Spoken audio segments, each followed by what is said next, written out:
Hello, hello. Thank you so much for joining me. This is the lovely podcast, The Endurance of Labor Laws. I am your lovely host, Lesley Sullivan, and today is episode 62, and we're going to take a look at the California Superfund Sites. So these are the toxic and hazardous waste materials that have been sectioned off in the state of California.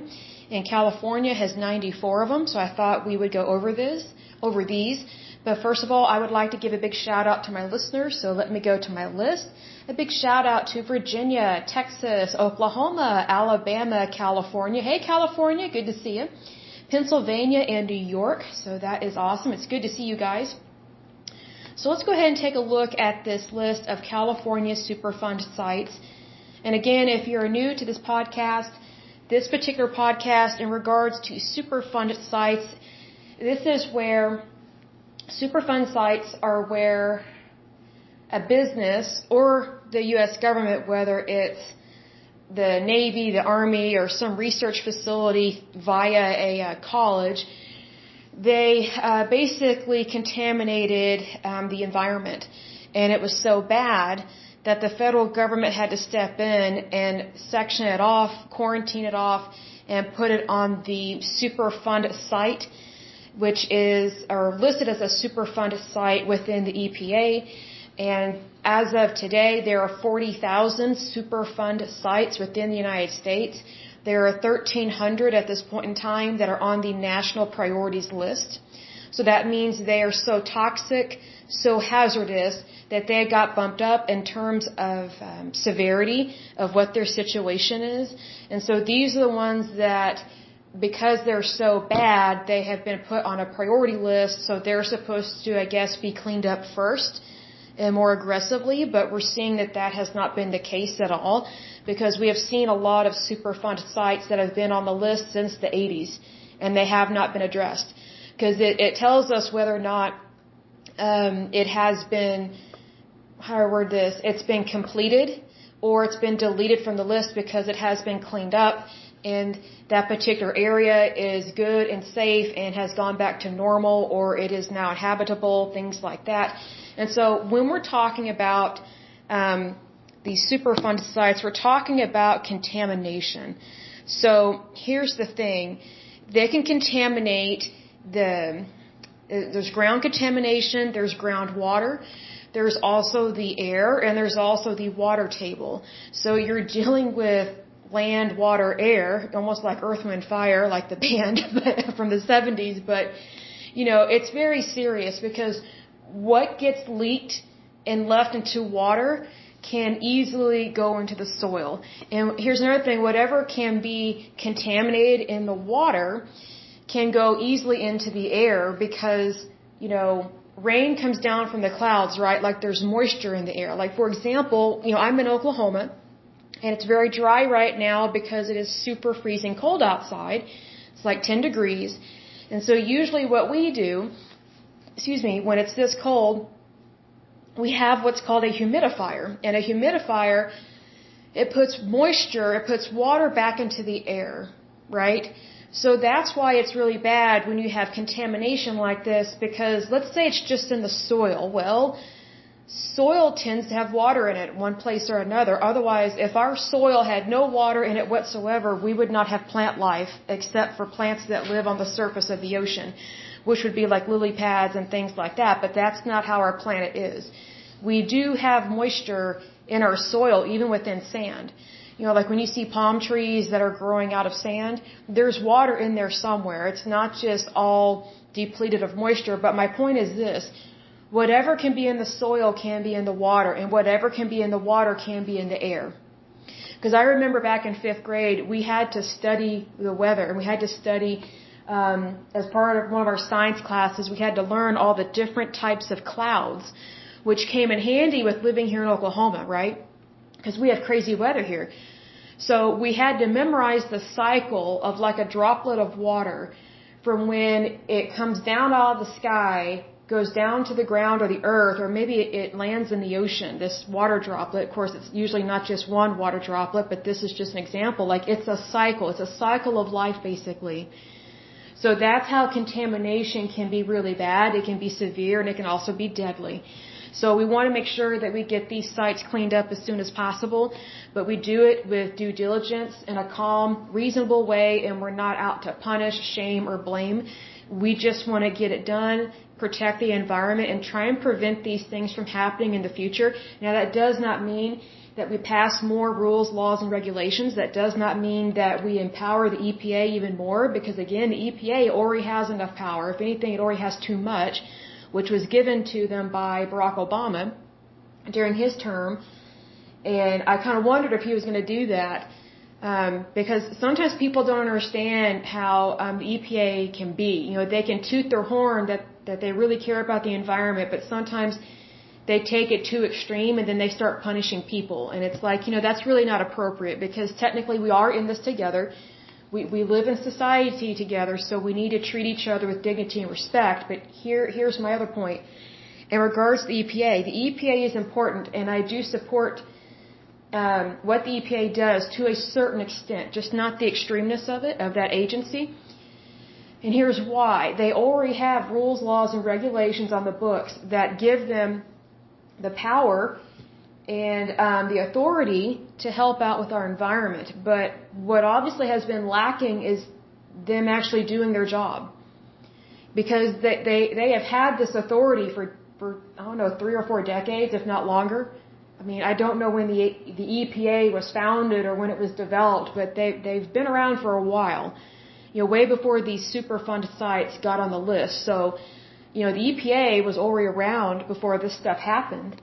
And they haven't done their job. They haven't gone in there, cleaned it up, and done the proper due diligence that they're supposed to do. And if I had to guess as to why this has not been handled correctly, it comes down to greed, mismanagement of funds, and just the extreme slowness, like tortoise speed, of how the government does things. And a good example of that is the DMV. I would say, what's another one? Getting on disability. If you're trying to get on disability, it's almost impossible, because they always deny you the first 2 times just to try and weed out the weak, the people that get frustrated, which I think is very cruel and evil to do that, because sometimes people, they don't have the resources, or maybe they just don't have the energy to reapply for disability or that kind of thing, and you know, maybe they don't have access to someone that can help them. So, I mean, just think about it that way. What the federal government likes to do is it likes to weed out the weak. Well, who is the weak? The weak is your fellow man, woman, or child. So who is the federal government or any federal agency to weed out somebody that actually does have rights within the United States? But unfortunately, that's how our federal government runs and how it regulates things. The federal government is not completely evil. I don't think it's a horrible institution. I just think we have some bad people that work in the federal government. And so we have seen that within the EPA, the VA, Medicare, Medicaid, possibly the Department of Homeland Security, because I don't like how Homeland Security has given way too much power to TSA agents. I think sometimes they're really rough and gruff, like.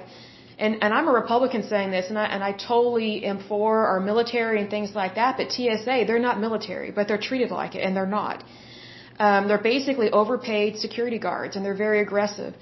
Like, whenever I've had to deal with a military person, they never act like TSA agents. The military is way more kind and respectful than TSA agents. But what you have to remember is that TSA agents, they are technically a federal employee. So believe me, they're making good money and getting really good benefits that you and I are paying for, but yet they treat us not always with dignity and respect that we deserve. But yet we have to treat them with dignity and respect, which I agree we do, but it's always a two-way street, right? So I'll give an example of this. I was flying, when was this? Oh, it was last year. I had to think. When was the most recent unpleasant experience with the TSA? So I was flying to Florida for a conference last year. And I was checking in, and this TSA agent, it was this guy. You could totally tell he had a chip on his shoulder. He was such a jerk to me. And I guess I had forgotten that I had a bottled water in my backpack, and my backpack or my purse, I guess, went through that conveyor belt thing where they look at things through x-ray, and he got so angry at me. He acted like I committed a crime and that it was intentional. It was just so bizarre. It was so hateful, and he yelled, "Whose bag is this? Whose bag is this?" And I was like, "Oh, it's mine." I was like, "What's the problem?" he said something like, do you know you can't have this? And just like started yelling at me. It's like, dude, if I knew that, in my head, I'm like, if I had known that or if I hadn't forgotten it was in there, like I probably would have taken care of it. So then I had to hurry up and throw away my bottled water, which I paid for, by the way. And I had to go throw it in the trash, and I'm walking in my socks, because they have my shoes, right? So this guy just had this hatred on his face towards me, and it's like, it was so intimidating, it was so horrible, he yelled at me, I'm just like, dude, in my head I'm thinking completely inappropriate, he was hostile, had a chip on his shoulder, he's like a dirty cop. There are so many people that should not be in a position of authority, and he was one of them. Then, that was when I was coming back, actually, to Oklahoma from Florida. But when I was flying out to Florida, there was one TSA agent. He was chippy with me, but he wasn't hateful like that one guy in Florida. I was like, man, how can you be rude in Florida when you live in Florida? You'll be grateful for what you have, because Oklahoma doesn't have palm trees unless you hide them and hoard them in your house and protect them from the extreme weather that we have. But anyway, the snippy TSA agent or the chippy TSA agent I had to deal with here in Oklahoma at our airport. I have one of those, what do you call it, a TSA pass or something, where like you've gone through extra scrutiny or something, so you have easier boarding. I went ahead and signed up for that a few years ago just to try and avoid the TSA, like just have a pleasanter time, and also make it easier for me to get on my flight, right? So, I actually had the letter on me, and I guess I didn't sync that letter with my plane ticket, so it didn't get added to it that, hey, I have pre-screening of TSA, blah, blah, blah kind of thing. And so I walked up to this TSA agent at his little station or whatever. I said, hey, I was like, I have, pre-boarding, certification or whatever the right wording is. And he looked at my ticket and he said, well, it's not on here. I was like, well, I have my letter. I was like, I don't know why it's not connected to it. And he was a jerk to me about it. He's like, well, it's got to be connected, and said something. He just wasn't nice to me about. It's like, okay, I guess I'll just get at the back of the line and go through like the rest of the cattle that are here. I'm thinking that, but I don't say it. But it's just so rude. It's like I have a legal document stating that I have pre-boarding access, right? But he didn't honor it. And it's like, wow, so I guess legal documents only apply to them, not to anybody else. See, there's that favoritism there. And here's another thing, TSA agents, if they want to, they can actually be in one of their own little unions. So that's another reason why they're chippy. And they act like they're all that in a bag of chips. I'm like, dude, what I still want to tell these TSA agents is that you are citizens of the United States just like the rest of us. Like, you're not better than us. We're not better than you. We're equal. So why don't we treat each other with dignity and respect? Like, that's all we should do. And here's the other thing. TSA agents, I know they have a lot to go through, but you know what? When you actually enjoy your job, you actually do a better job. Like, if you show up with hate, guess what you're going to get? You're probably going to get hate from a lot of people. And you're going to make people very unhappy, very nervous. And it was just horrible. Absolutely horrible. There was one trip I took, and this woman, TSA agent, she was rough with me. Like, she patted me down, and it just disgusted me. It was just grotesque. It made me very uncomfortable, and I just thought, I can see why there are certain religions or groups of people that do not allow their wives to be touched by other people. I can totally see why. It's because of things like this. I mean, I felt violated, and I'm not even a part of a group like that. I wish I was, in a way, but it just really was an eye-opening experience. I just felt this woman was horrible. It was just weird. I mean, I've been patted down before, just, normally, but this woman, she was weird. I don't know what her problem was. But anyway, side note, that's how our federal government is. Whenever they give themselves power like that, you're in for a wild ride, and you are viewed as if you have no rights, when in fact we do have rights, and that's what our Constitution is here for. Like, if you don't agree with everything within the United States, number one, I would say that you should leave, because our country is really good. But number two, if you don't want to leave and you want to stay here, please read the Constitution of the United States of America, because I think you will understand things so much better. And also think about if you had a wife or if you had a child, and just imagine them being mistreated by a type of federal officer. Like, they're not supposed to do that. Ever. Your federal officers are not just FBI.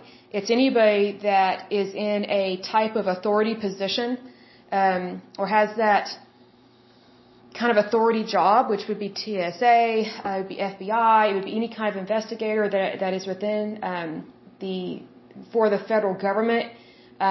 It's just kind of that policing, I would say. It's very concerning when they do bad things and they act like dirty cops, because Oklahoma has had its fair share of bad cops and dirty cops. So needless to say, we get sick of it really quick and we can spot it really quick. But we also know when to keep our mouths shut and just do what they say, as long as they're not, violating you in any way, shape, or form. But I really did want to report that one TSA agent that yelled at me and just verbally berated me in public. It was horrible. Like, it creeped everybody out.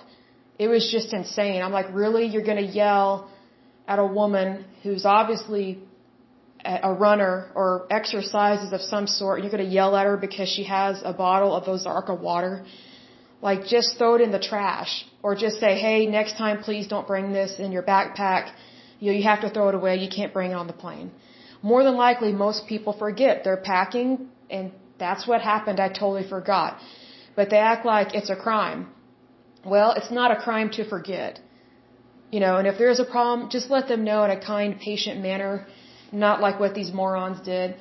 But anyway, let's go ahead and get started on this one. This is a list of Superfund sites in California. And as I stated before, there are 94 in the state of California. So I'm really kind of surprised that California has so many, but at the same time, I'm not surprised. But here's the thing. I'm surprised that California has these because they're so pro-government, but at the same time, I'm not surprised because they're so extremely Democrat and they overtax their people. So whenever you have people that are just extremely Democrat, they really think that the government should be in charge of everything, which it should not be in charge of everything, not by any means. So this tells me that they have not been really wise with taxpayer funds, and they're not handling things appropriately or efficiently. And I'll give another example that's outside of this.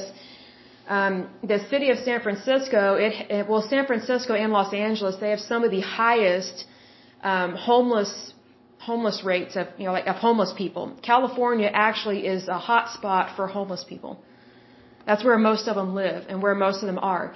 So it's very interesting that, the state of California, it claims to care about people. They keep voting for higher taxes, but yet they can't even take care of the people that need to be taken care of. And plus, they can't take care of them on the budget that they have. They just keep spending beyond their budget. So it tells me that they have a problem with money. They have a problem with greed, unfortunately. And the way that they keep giving themselves permission to overspend and overtax is they convince people, oh, we got to do this for the people. We got to care.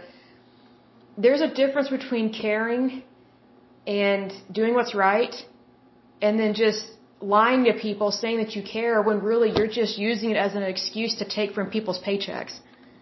And then raise their real estate tax, raise the income tax, raise all these taxes, and then it's not affordable. Like, that's why all these people are leaving California. It's because of all these empty promises. And I just feel sorry for them, but at the same time, it's like, well, one reason why Texas doesn't really want people from California to move there is because they don't want Texas to become a blue state.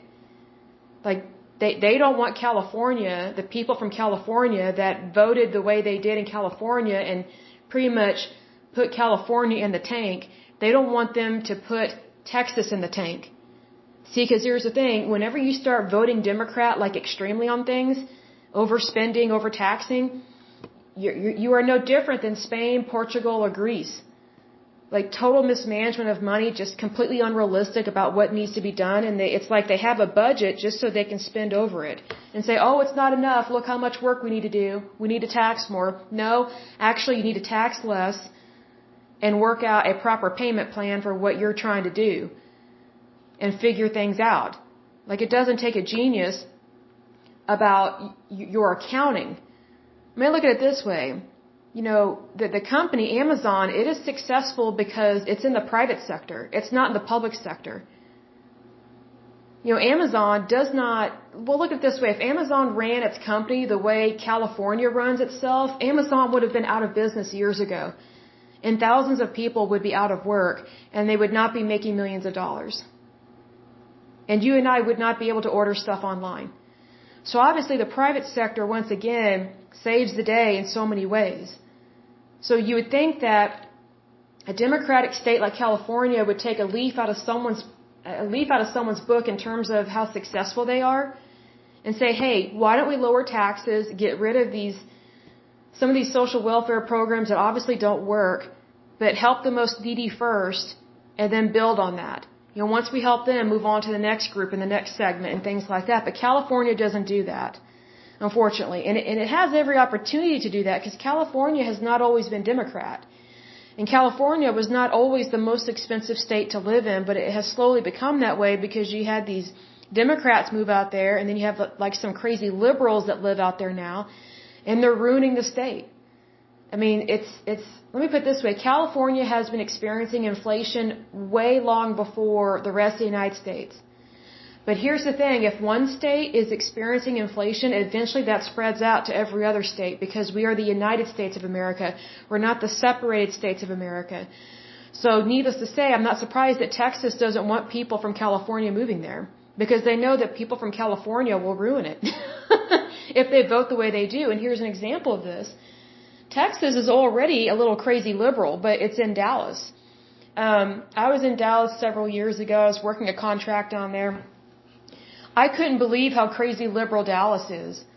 I was like, you live in Texas, which is a Republican state. Like, how can so many crazy liberal nutbags, and young people too, like teens, 20s, 30s, whatever, they just don't understand. They don't understand banking. They don't understand currency. They just are very ignorant, but yet they pull the whole, oh, we want socialized medicine, we want more healthcare benefits for people, we want more people to get unemployment checks, they want all this stuff. I'm like, how do you plan on paying for that? Oh, it's free. No, actually it's not. Like, let's say, for example, you go to an Indian clinic, which we have some of those here in Oklahoma, and they're some of the worst clinics ever. Why? Because they're quote unquote free. They're not free. They're paid for by the taxpayers, but by the government. So here's the thing. You go there if you're Indian, and if you can prove you're Indian, you go there and you get the worst possible medical care on the planet there. It's pathetic and it's terrible. But here's the thing. Those nurses and doctors that work there, they're not working for free. They're not volunteers. It's an actual job. It costs money to employ them. So obviously, the healthcare, even at these free Indian healthcare clinics, it's not really free because those employees are getting paid. It's just they work for the state. So the whole notion of free healthcare, it's not free because we actually are paying for it. And here's the thing. If you think you're getting free healthcare under socialized medicine, you need to wake up because you actually are paying for it via your tax dollars. It's not just the rich that are paying the taxes, although they do pay the majority of them, which is unfortunate. I think taxes should be equal. I think everybody should just pay a flat tax of 10%. That way, regardless of what you make, everybody is equal in that. They're paying 10%. And you're like, well, Lesley, that's not fair. Well, yes, it is fair. If you make, let's say you make $50,000 a year and you take 10% of that 10% is nothing compared to what someone who makes $100 million a year is going to pay and then take 10% of that. Obviously, someone who makes more is by nature going to pay more. It doesn't matter really what the tax bracket is or the percentage. They're going to pay more because they're making more anyway. But I'm saying that when you have all these different tax brackets and it punishes the rich, you are completely you are ruining your economy and you are creating favoritism within your job market and within your country. And you're saying, yes, we want you to be rich, not because we want you to be successful, but we want to legally steal from you. That's what overtaxation is. It is legalized stealing. I am all for taxes. I think everybody should pay them. But I think overtaxing people just because they do really well, that's a punishment. That's not a blessing, that's a curse. You're basically shaming someone because they're making more money. That's not right. But anyway, let's jump into this. So this is the Superfund sites in California. I'm going to describe them just a little bit. I'll go into a little bit more detail as much as I can. And I'll probably circle back in a later podcast to go into more detail about these Superfund sites in New Jersey, because those are very interesting. Because if you think about it, New Jersey is not that big of a state, but yet they have a lot of Superfund sites. And plus, it's very populated there. So the first California Superfund site is Amco Chemical. It is located in Alameda County, California. It was put on the list September 29th, 2003. And let's see, Amco Chemical was a chemical distribution company located in Oakland, California. The land the company operated on is designated as a U.S. Environmental Protection Agency Superfund cleanup site. So it still hasn't been cleaned up, even though it's been designated. And just so you know, the county of Alameda is located in the state of California in the United States.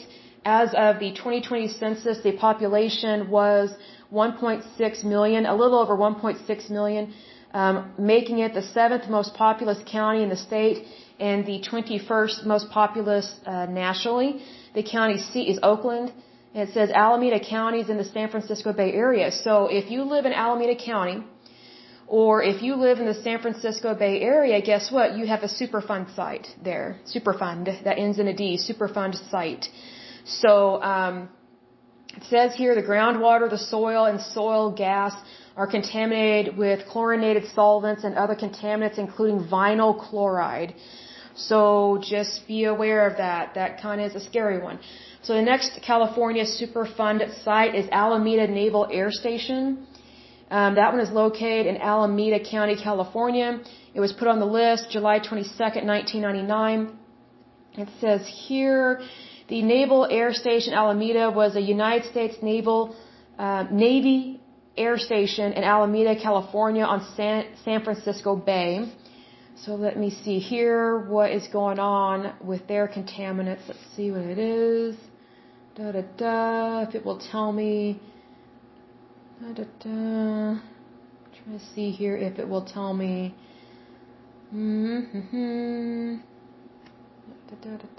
Well, it doesn't tell me exactly. Oh, they tested the landfills, indicate polychlorinated biphenyl contamination. So not the best thing to have. It says here these are PCBs. They are a highly toxic product whose production was banned by the United States federal law in 1978 and by the Stockholm Convention on Persistent Organic Pollutants in 2001. So, yeah, that's a problem. That's why it is a Superfund site for that one. Okay, so the next California Superfund site is Lawrence Livermore National Laboratory, USDOE. It is located in Alameda County, California. It was put on the list. Let's see, that is July 22nd, 1987. It says here, the Lawrence Livermore National Laboratory is a federal research facility in Livermore, California, in the United States, founded by the University of California, Berkeley in 1952. Let's see here, and obviously they're having a problem with the Superfund site that is there. So let me pause this and see what the problem is. Okay, so this is where they have nuclear and it says they have nuclear and basic science. So this is where they are testing, I guess, plutonium and or plutonium research. So I'm guessing they did not clean it up appropriately, which is unfortunate. So they need to clean that up appropriately. I am for nuclear weapons. We do need those. They are a good thing, but you need to be careful with them, that's for sure. Practice some due diligence on that. So the next California Superfund site is Lawrence Livermore Lab, Suite 300. So again, it's probably going to be nuclear-related research and plutonium research. This one is located in Alameda County and San Joaquin County. It was put on the list August 30th, 1990. Let me look up San Joaquin. So San Joaquin County, officially the county of San Joaquin, is a county in the United States, California. As of the 2020 census, the population was a little over 779,000, and the county seat is Stockton. So if you live in the county of Alameda or if you live in the county of San Joaquin, you've got a Superfund site that is there. So there's almost 800,000 people that probably do not know or are not aware of this Superfund site that is near them. The next California Superfund site is Leviathan Mine, and this one is located in Alpine County, California. It was added to the list May 11th, 2000. The Leviathan Mine is a United States Superfund site at an abandoned open pit sulfur mine located in Alpine County, California. The mine is located on the eastern slope of the Sierra Nevada at about 7,000 feet, or 7,000 foot elevation, 6 miles east of Markleeville. And then Alpine, I don't know much about this county, but it says, oh, there's a picture of it with snow, so it must be definitely up north, hence it's near Nevada, so I can see that now. When I think of snow, I don't think of California, but I forget that they actually do have areas that do have snow. But here we go. It says Alpine County is a county in eastern California located within the Sierra Nevada on the state border with Nevada. As of the 2020 census, the population was 1,204, making it California's least populous county. The county's seat and largest community is Markleeville. So anyone that lives in Markleeville or Alpine County, just so you know, you have a Superfund site in your area. It is toxic, and it's Leviathan Mine, and it's an open sulfur pit. Not really pleasant. Be careful about that, because remember, whatever you inhale, if it's not oxygen or if it's not what your lungs actually need, it can damage the air sacs in your lungs, lead to emphysema, COPD, and possibly lung cancer. So be careful with that. The next California Superfund site is Copper's Company or Co. Inc. It's the Oroville plant.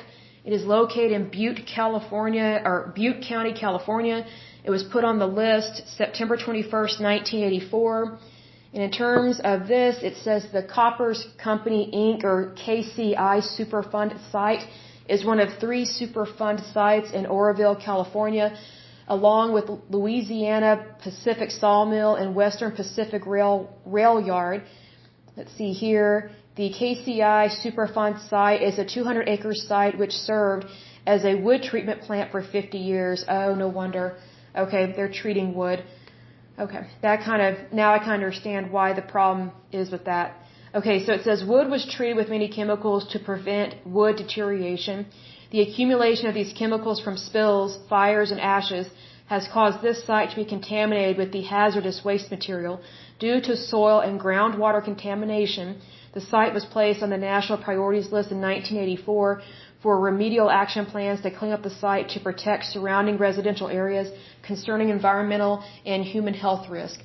So it still has not been cleaned up, and this goes back to 1984, so that's always a concern.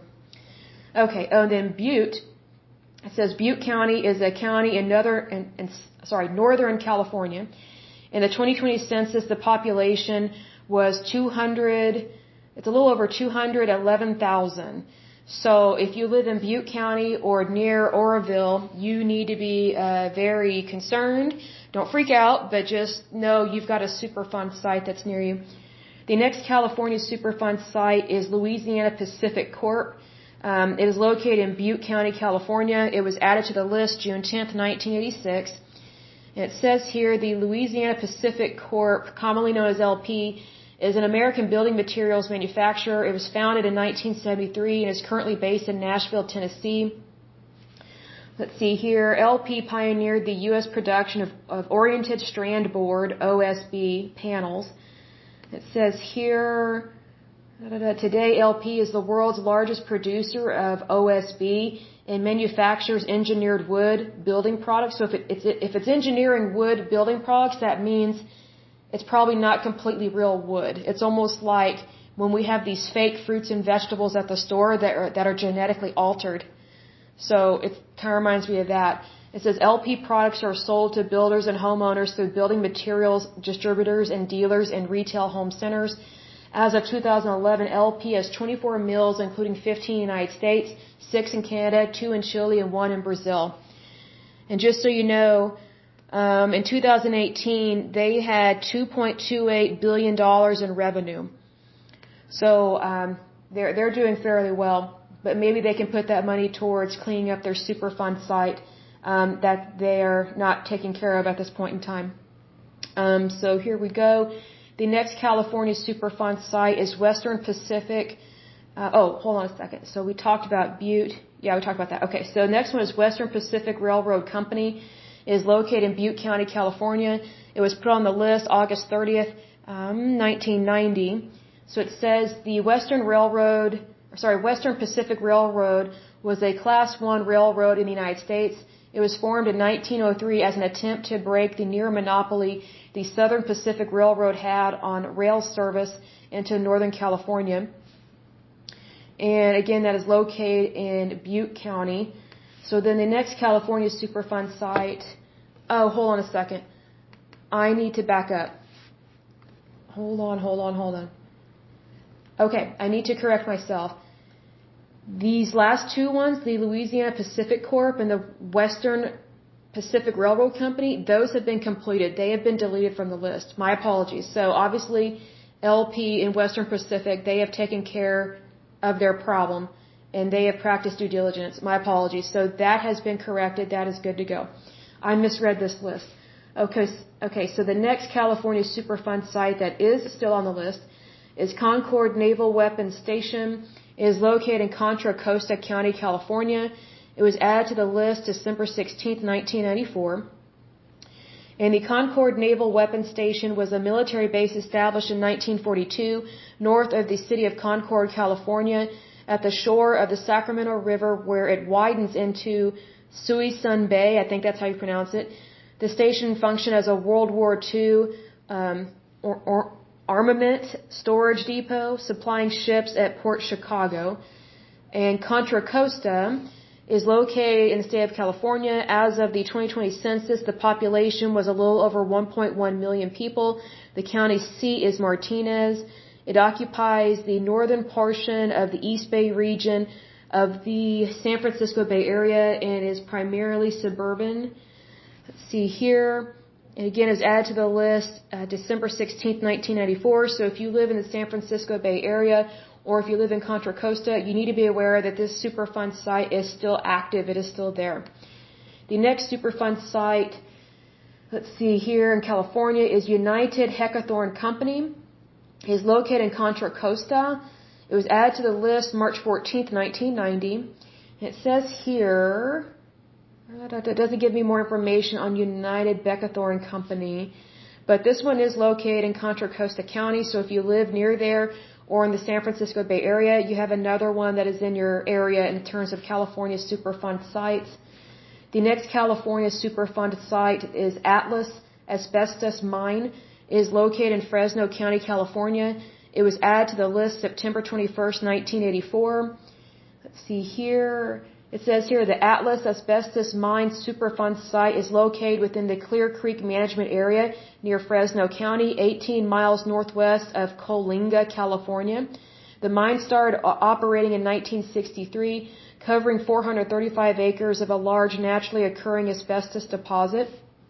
Let me open this up and see what else it says. The mine closed in 1979 and was placed in the EPA's National Priorities List in 1983 due to the pollution of asbestos in the surrounding soil, air, and water, creating potential health hazards for local populations and environment. And again, it says asbestos is a defined set of 6 fibrous silicate minerals with physical properties including an inability to dissolve in water and a high resistance to heat and biological chemical degradation, making it a valuable product for commercial use, which that's kind of scary. Its common use in commercial products prior to the EPA banning its use in 1989 makes it easy for people to be exposed to it in their homes and workplaces. So for sure, be aware of that. So let me go back and see about this. So this is located in Fresno County. So Fresno County, is located in the central portion of California. As of 2020, its population was a little over 1 million people. Let's see here. So if you live in Fresno County, you do need to be concerned about this because it's still open and active. It's still a Superfund site. I don't mean like the mine is still open. I mean that the Superfund site is still there. It has not been cleaned up and it has not been contained. The next California Superfund site is Fresno Municipal Sanitary Landfill. It is located in Fresno County, California. It was added to the list October 4th, 89. My apologies. Let's see here. This one, it says the Fresno Municipal Sanitary Landfill opened in 1935. It was the first modern landfill in the United States. And then let's see, but yeah, it's had some problems. In 1983, the California Department of Health Services conducted tests which found that the site contained methane and vinyl chloride gases that were penetrating into the areas around the landfill. I'm not surprised. The tests also concluded that contaminants were being found in private groundwater wells, affecting the water table around the landfill. On June 24, 1988, the site was proposed as a Superfund site and was finalized on the NPL list on October 10, 1989, and it is still on there because it has not been handled. The next California Superfund site is industrial waste processing. This one is located in Fresno County, California. It was added to the list August 30th, 1990. Let's see here. It doesn't tell me anything else about that one, but okay, we'll go on to the next one. But it is located in Fresno County, so Fresno County, you've got another one there. The next California Superfund site is Purity Oil Cells, Inc. It is located in Fresno County, California. It was added to the list September 8th, 1983. It doesn't really tell me much about that, except that it is located in Fresno County, so you got another one there. The next California Superfund site is Selma Treating Company. It is located in Fresno County, California. It was added to the list September 8th, 1983. The next California Superfund site is Brown & Bryant, Inc., Arvin plant. It is located in Kern County, California. It was added to the list October 4th, 1989. Let's see what it tells me about this. It says Brown & Bryant, Inc. was a chemical distribution company located in Arvin, California in Kern County. The land the company operated on is designated as a U.S. Environmental Protection Agency Superfund cleanup site. Let's see, the company was a formulator of agricultural chemicals including fertilizers, herbicides, insecticides, and fumigants. Let's see. Brown & Bryant operated from the 1960s until 1989. The company stored and distributed various chemicals on the site, including the herbicide Dinoseb, which was sold by Dow Chemicals, and the pesticides DD and Nemagun, both sold by Shell Oil Company. During its years of operation in Arvin, there were numerous chemical spills, equipment failures, and leaks that led to many of the chemicals seeping into the soil and upper levels of the groundwater. That's very concerning. In 1979, an evaporation pond was built onto the site. On at least 2 occasions, under heavy rainfall, the pond received pesticide rinse water and surface runoff from the site. In 1989, the company went out of business and ceased all operations. I wonder if they went out of business because they couldn't afford to correct their mistakes. Because it costs a lot of money. I don't mean that in a negative way, but sometimes they go out of business because they don't have the money to do the cleanup for stuff that happened. That can happen. It's unfortunate. Investigation of the site in the 1980s by both the California Department of Toxic Substances Control and the United States Environmental Protection Agency, EPA, showed significant contamination of the soil and groundwater. The nearest public well in Arvin is located about 1,700 feet south and down gradient of the operating site. Yeah, you don't want to be at the bottom of a hill with something like this. The public water system in Arvin supplies drinking water to approximately 7,800 people and irrigates about 19,600 acres of surrounding cropland. Yeah, that's a problem. In 1988, as ordered by the state, Brown & Bryant excavated heavily contaminated soil underneath their pond and installed a liner. Why not install a liner before you start something like that? The removed soil was then cleaned and treated and returned to the ground using an innovate technology called ultraviolet ozone. In 1989, the EPA's emergency response program began to evaluate the need to conduct removal action at the site, and Brown & Bryant, Inc. was placed on the Superfund list. The following year, the EPA began to look into and develop long-term solutions to the groundwater and soil contamination problems at the site. EPA decided to consolidate the contaminated soil, install a cap over this consolidated soil, and extract and treat water from the first water-bearing unit. To remediate the groundwater, EPA planned to extract and treat groundwater in the A zone, which was the source of contamination, to the B zone. It says here, Following Brown and Bryant's closure in 1989, the EPA and the state undertook the cleanup efforts at the site and looked to apportion some of the cost onto two railroad companies who had leased the land to Brown and Bryant. The United States sued both the Union Pacific Railroad and the Burlington Northern and Santa Fe Railing Company, BNSF, under the Superfund Law, or the Environmental Response Compensation and Liability Act, also known as CER-CLA. Before the Supreme Court decision, they settled with the EPA to pay nearly $1 million for cleanup costs. I'm surprised that's all it cost. The Supreme Court ruled that the railroad companies were to pay 9% of the total cost of cleanup. The United States also sued Shell because they had delivered the chemical products to the Brown and Bryant site. Shell Oil Company maintained that it was not responsible for the cleanup, and the Supreme Court ruled in their favor, which I kind of agree with them. They're not responsible for someone else's lack of due diligence, clearing them of having to share the cost of cleaning up the toxic site. So that is Brown and Bryant. And let's see, this one's located, it's still a problem. It's located in Kern County. Let's see, its population is a little over 900,000, and its county seat is Bakersfield. So if you live in Kern County, California, or if you live near or around Bakersfield, you need to be concerned about that one because they have groundwater contamination. Next one is Edwards Air Force Base. This is another Superfund site in California. This one is located in Kern County, San Bernardino County, in Los Angeles County, California. It was put on the list August 30th, 1990.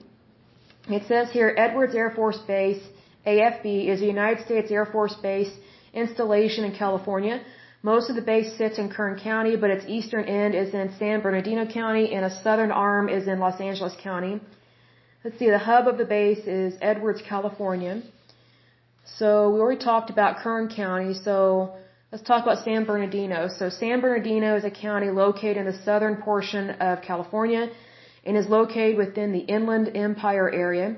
As of 2020, the U.S. Census, the population was a little over 2.1 million people.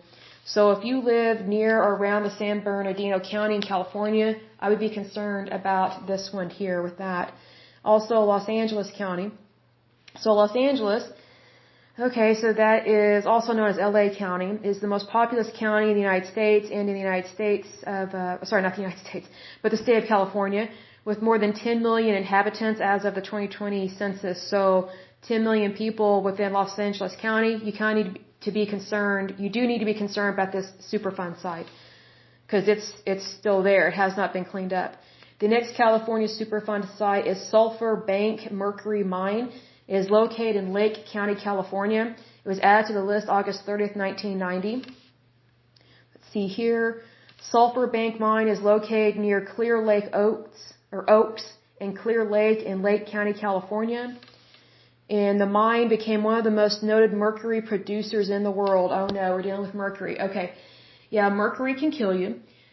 They no longer use mercury, they don't make mercury thermostats anymore, nor do they use mercury in thermometers anymore because it's toxic. So then Lake County, California, let's see, it's located in the north central part of California. As of the 2020 census, the population was a little over 68,000. The county seat is Lakeport. Let's see here. So if you live near there, you do need to be concerned about this Superfund site. So be careful with that. The next California Superfund site is Cooper Drum Company. It is located in Los Angeles County, California. It was added to the list June 14, 2001.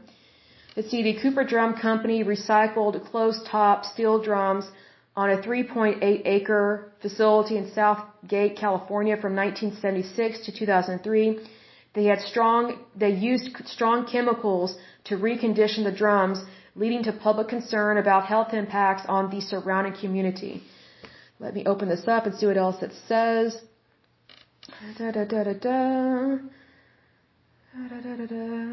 Oh, yeah, I'm not surprised by this. In particular, staff and students from Tweedy Elementary School, which borders the Cooper Drum site to the south, complained of health problems that may have resulted from exposure to toxic chemicals coming from Cooper Drum Company.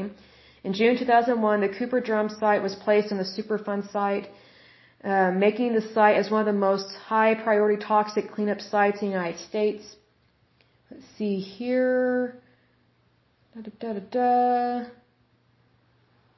Okay. Oh, this is interesting. So beginning in 1986, both staff and students at Tweedy Elementary School began complaining of various health problems, including stomach aches, headaches, sore throats, and asthma. Staff at Tweedy and parents of the students believe the negative symptoms were caused by exposure to toxic chemicals from nearby industries.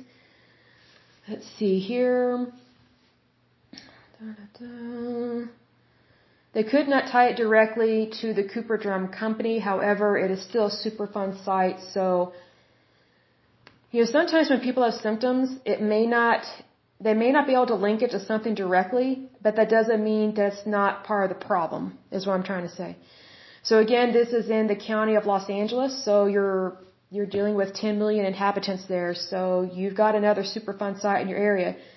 The next California Superfund site is Del Amo. This is located in Los Angeles County, California. It was added to the list September 25th, 1997. It says the Del Amo Superfund site is located in southern Los Angeles County between the cities of Torrance and Carson. Let's see, it is a U.S. EPA Region 9 Superfund site. The waste disposal site of a rubber manufacturer is one of 94 Superfund sites in California. And again, it is located within the county of Los Angeles with 10 million inhabitants, so do be aware of that. The next California Superfund site is Jet Propulsion Laboratory, part of NASA. This one is located in Los Angeles County, California. It was added to the list October 14th, 1992. It says here, the Jet Propulsion Laboratory, also known as JPL, is a federally funded research and development center and NASA Field Center in the city of La Canada, Flint Ridge in California. So let's see what their problem was. It says here, it's just going to go into their lab. Let's see. Doesn't really tell me exactly what's going on. I don't know. Well, anyway, it's a Superfund site now, but it doesn't tell me exactly what happened. But if it's a laboratory and you're dealing with NASA, you're probably dealing with something toxic anyway. Nothing against NASA. I think you're awesome, but if you don't dispose of stuff properly, then you're kind of responsible for that. The next California Superfund site is Montrose Chemical Corp. This one is located in Los Angeles County, California. It was added to the list October 4th, 1989. The Montrose Chemical Corporation of California was a chemical corporation that was the largest producer of the insecticide DDT in the United States from 1947 until it stopped production in 1982. Its improper disposal of chemical waste from DDT production resulted in serious, it clipped out on me. Serious environmental damage to the Pacific Ocean near Los Angeles and its former main plant in Harbor Gateway South area of Los Angeles near Torrance, California. And it's been designated a Superfund site. So be careful about that one. The next Superfund site in California is Omega Chemical Corporation in the county of Los Angeles. It was added to the list January 19th, 1999. Let's see. The Omega Chemical Corporation was a refrigerant and solvent recycling company that operated from 1976 to 1991 in Whittier, California. Due to improper waste handling and removal, the soil and groundwater beneath the property became contaminated, and the area is now referred to as the Omega Chemical Superfund site. Let's see here. Cleanup of the site began in 1995 with the removal of hazardous waste receptacles and a multi-million-dollar soil evaporation detoxifying system, but it is still a problem, unfortunately. Okay, so the next California Superfund site is Operating Industries, Inc. landfill. It is located in Los Angeles County, California. It was added to the list June 10th, 1986. It says here, the former Operating Landfills, Inc. landfill is a Superfund site located in Monterey Park, California. From 1948 to 1984, the landfill accepted 30 million tons of solid municipal waste and 300 million U.S. gallons of liquid chemicals. That is insane and completely inappropriate. Accumulating over time, the chemical waste polluted the air, I'm not surprised. Leached into groundwater, I'm not surprised. And posed a fire hazard, again I'm not surprised. Spurring several or severely critical public health complaints, I'm not surprised. Recognizing the landfill's heavy pollution, EPA placed the financial responsibility of the dump's cleanup on the main waste contributing companies, winning hundreds of millions of dollars in settlements for the protection of human health and the environment. So, big problem there. And that one is in Los Angeles County, so again, be aware of that. The next California Superfund site is Pamaco Maywood. It is located in Los Angeles County, California. And it was added to the list January 19th, 1999. So this one, Pamaco is a former chemical mixing company and facility located in the Los Angeles River in Maywood, in a small city in southeastern Los Angeles County, California. Maywood Riverfront Park is located on the present-day site. Oh, that's creepy. They've got a park there. The company was operating at 5050 Slauson Boulevard in a light industrial and residential area on the channelized west bank of LA River. Let's see. Well, I guess it says it's believed that Pamaco began on-site operations in the late 1940s. Pamaco was purchased by the Lux Chemical Company in July 1988, and operations ended at the site in June 1991. Hazardous substances are known to have been used at the facility, including chlorinated solvents, aromatic solvents, or what does it call it? Aromatic, I guess that's how you pronounce it, solvents and flammable liquids. Shortly after the closure of the facility, the Los Angeles County Hazardous Materials Hazmat Unit ordered the potentially responsible party, Lux Chemical Company, to remove containers and drums of laboratory chemicals located in the warehouse and outside staging area. In December 1993, the facility burned to the ground before Lux removed all the containers and drums. I wonder if that was an intentional fire. Although the fire completely destroyed the warehouse, 6 55-gallon drums, several above-ground storage tanks, and 31 underground storage tanks were unaffected by the fire. Due to safety concerns after the fire, the Environmental Protection Agency was asked to conduct an emergency assessment and stabilize the site. The agency responded by doing the following: erecting a chain-link fence with razor wire around the site, verifying that all storage tanks were empty, attaching locking gaps to standpipes, and removing a small number of 55-gallon drums for disposal. Let's see. During the initial assessment study at Pamaco, the EPA found high levels of volatile organic compounds in the soil beneath the site. The groundwater beneath the site was also contaminated with VOCs. VOCs at the site included, I'm not sure how to pronounce this, but it's abbreviated for PCE, TCE, TCA, DCA, and vinyl chloride. VOCs are known or suspected carcinogens and therefore could have posed a serious risk to neighbors if they were exposed to the chemicals. Facility records indicate that the following materials were stored in tanks: methanol, ethanol, I think it's xylene or xylene, propylene glycol, I think it's, how do you pronounce this, ethoxyl acetate, isopropyl acetate, let's see, ethyl acetate, butanol, kerosene, toluol, hexane, and some other words that I can't pronounce, but basically these things are not good. These compounds can have health effects on infants or very young children. It has been reported that respiratory, allergic, or immune effects in infants or children are associated with indoor VOCs and other indoor air pollutants. It is suggested that VOC particles in an indoor environment can be reduced by 50% when household rugs and carpets are cleaned with efficient vacuum cleaners and hot water. These chemicals can also cause nausea, vomiting, diarrhea, permanent blindness, deterioration of the central nervous system, neurological side effects, and in some cases may be cancerous or fatal. So this one is still a problem because it is still there, it has not been cleaned up, and it has not been completely closed.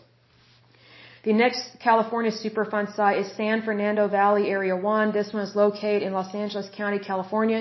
It was added to the list June 10th, 1986. The next California Superfund site is San Fernando Valley Area 2, located in Los Angeles County, California. It was added to the list June 10th, 1986. The next California Superfund site is San Fernando Valley Area 4. It is located in Los Angeles County, California. It was added to the list June 10th, 1986. The next California Superfund site is San Gabriel Valley Area 1. It is located in Los Angeles County, California. It was added to the list May 8th, 1984. The next California Superfund site is San Gabriel Valley Area 2. It is located in Los Angeles County, California.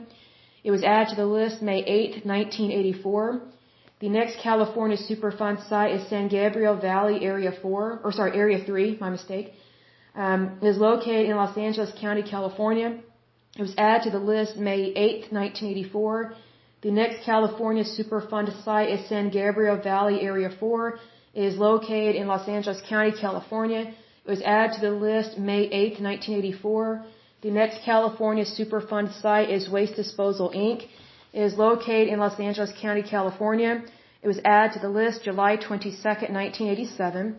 And let me click on this and see what it says. The Waste Disposal, Inc. Superfund site is an oil-related contaminated site in the highly industrialized city of Santa Fe Springs in Los Angeles County, California.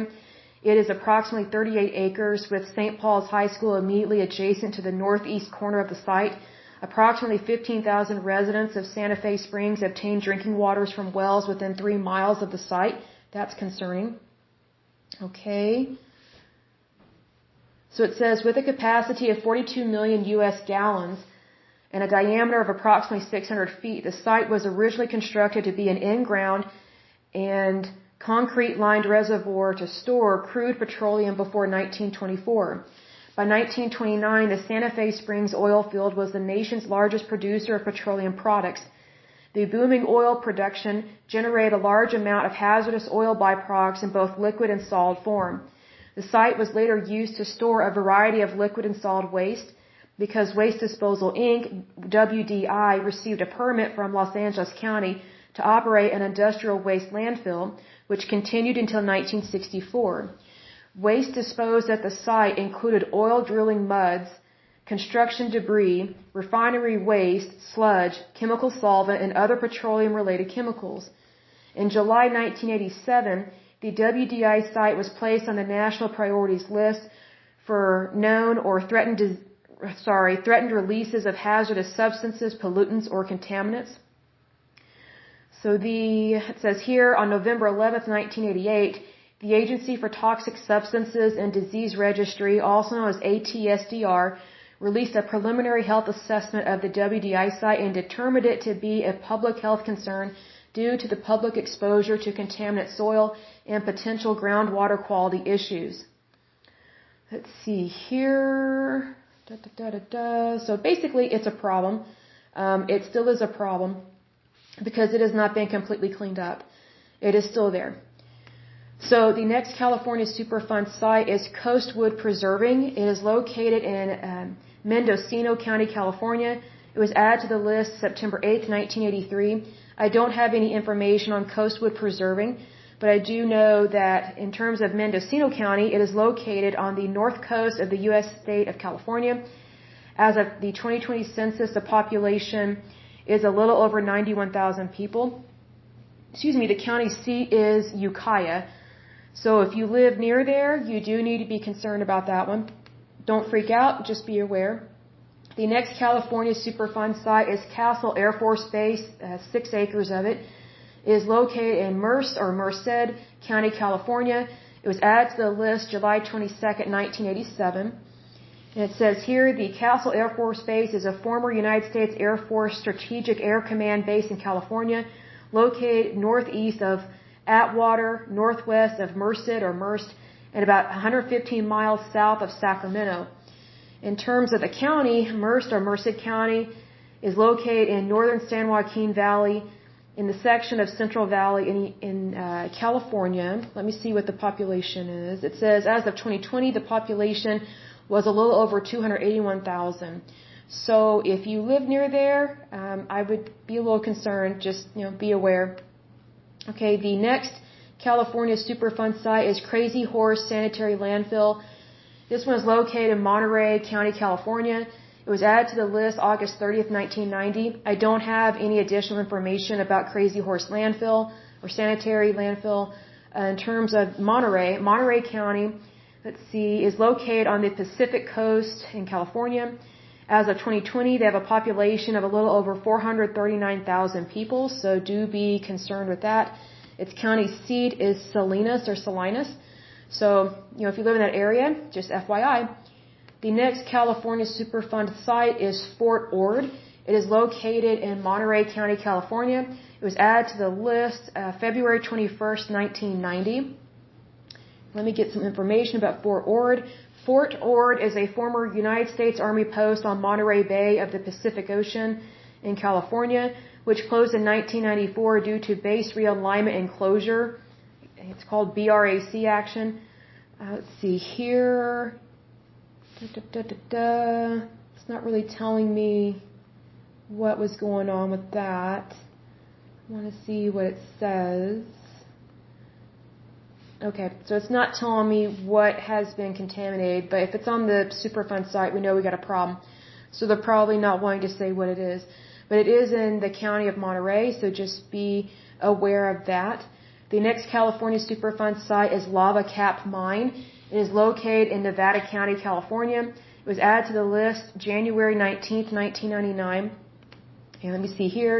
The Lava Cap Mine is an abandoned gold mine in Nevada County, California. The mine is located 5 miles southeast of Nevada City. The site is undergoing cleanup by the United States Environmental Protection Agency for arsenic contamination. So it obviously still has a problem, that's for sure.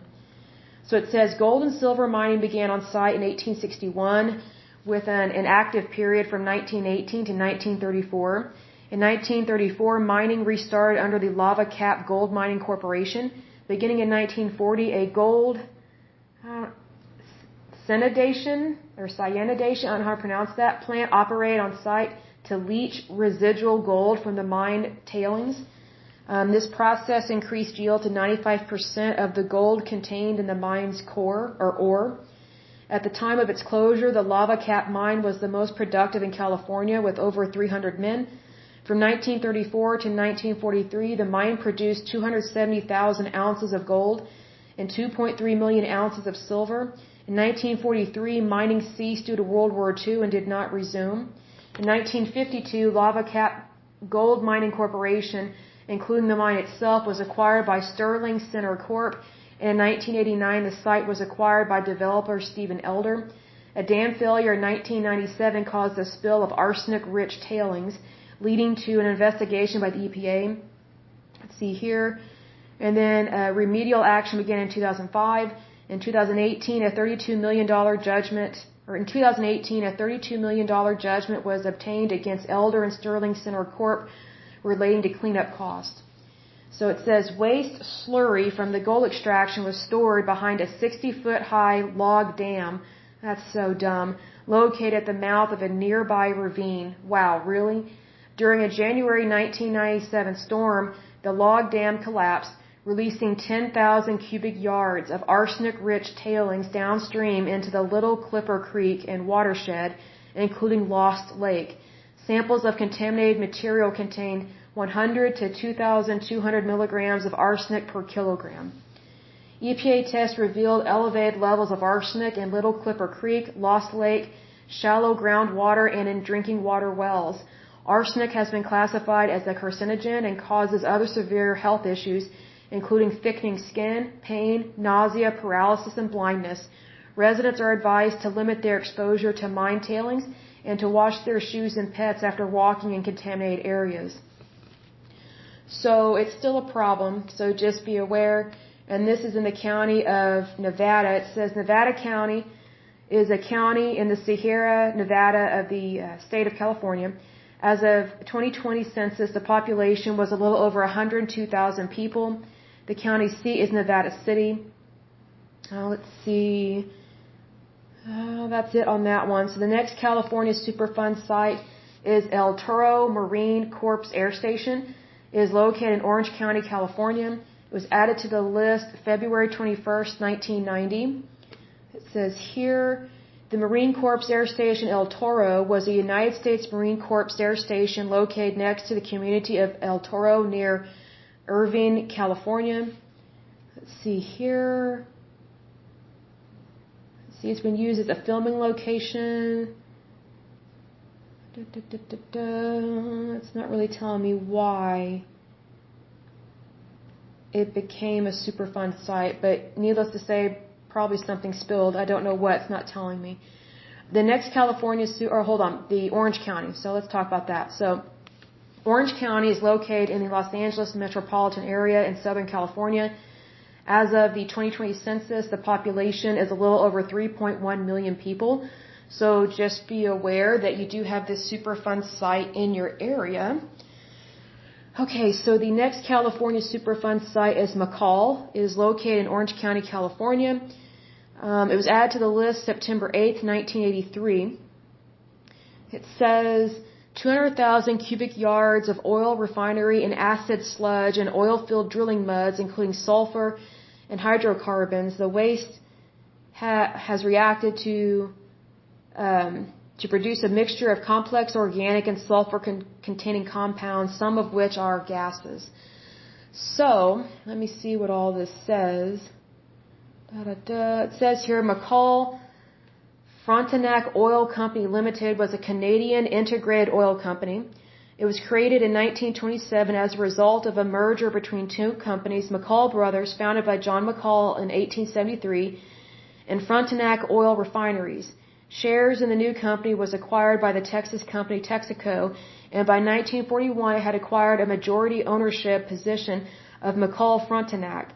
On February 2, 1959, the company was renamed Texaco Canada Limited, which on June 1, 1978 became Texaco Canada Incorporated.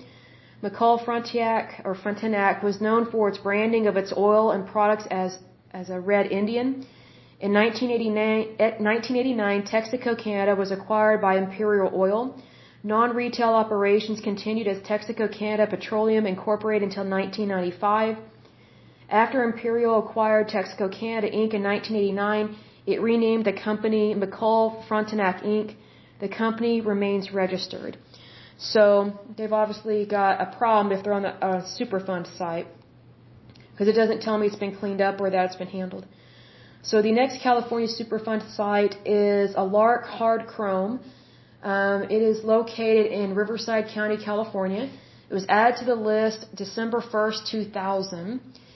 And let's see, Riverside County is a county located in the southern portion of California. As of 2020 census, the population was a little over 2.4 million people. So if you're in that county, you've got a Superfund site there. And you have a couple of them coming up. So another California Superfund site is March Air Force Base. It is located in Riverside County, California. It was added to the list November 21st, 1989. It says here, March Air Reserve Base, previously known as March Air Force Base, is located in Riverside County, California, between the cities of Riverside, Moreno Valley, and Paris. Let's see. That's really all it tells me about that. The next California Superfund site is Stringfellow Acid Pits. Oh, that doesn't sound good at all. It is located in Riverside County, California. It was added to the list September 8th, 1983. It says here the Stringfellow Acid Pits are a toxic waste dump and a Superfund site located in Jurupa Valley, California, just north of the neighborhood of Glen Avon. The site became the center of national news coverage in the early 1980s, in part because it was considered one of the most polluted cities in California and because it became linked with mismanagement and scandal in the U.S. Environmental Protection Agency. Let's see.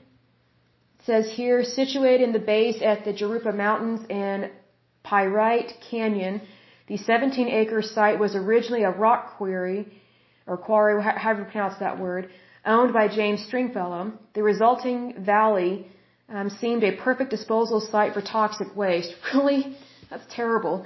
In 1956, after a year-long negotiations and at the request of the Santa Ana Regional Water Quality Control Board, Stringfellow opened the site for dumping toxic waste.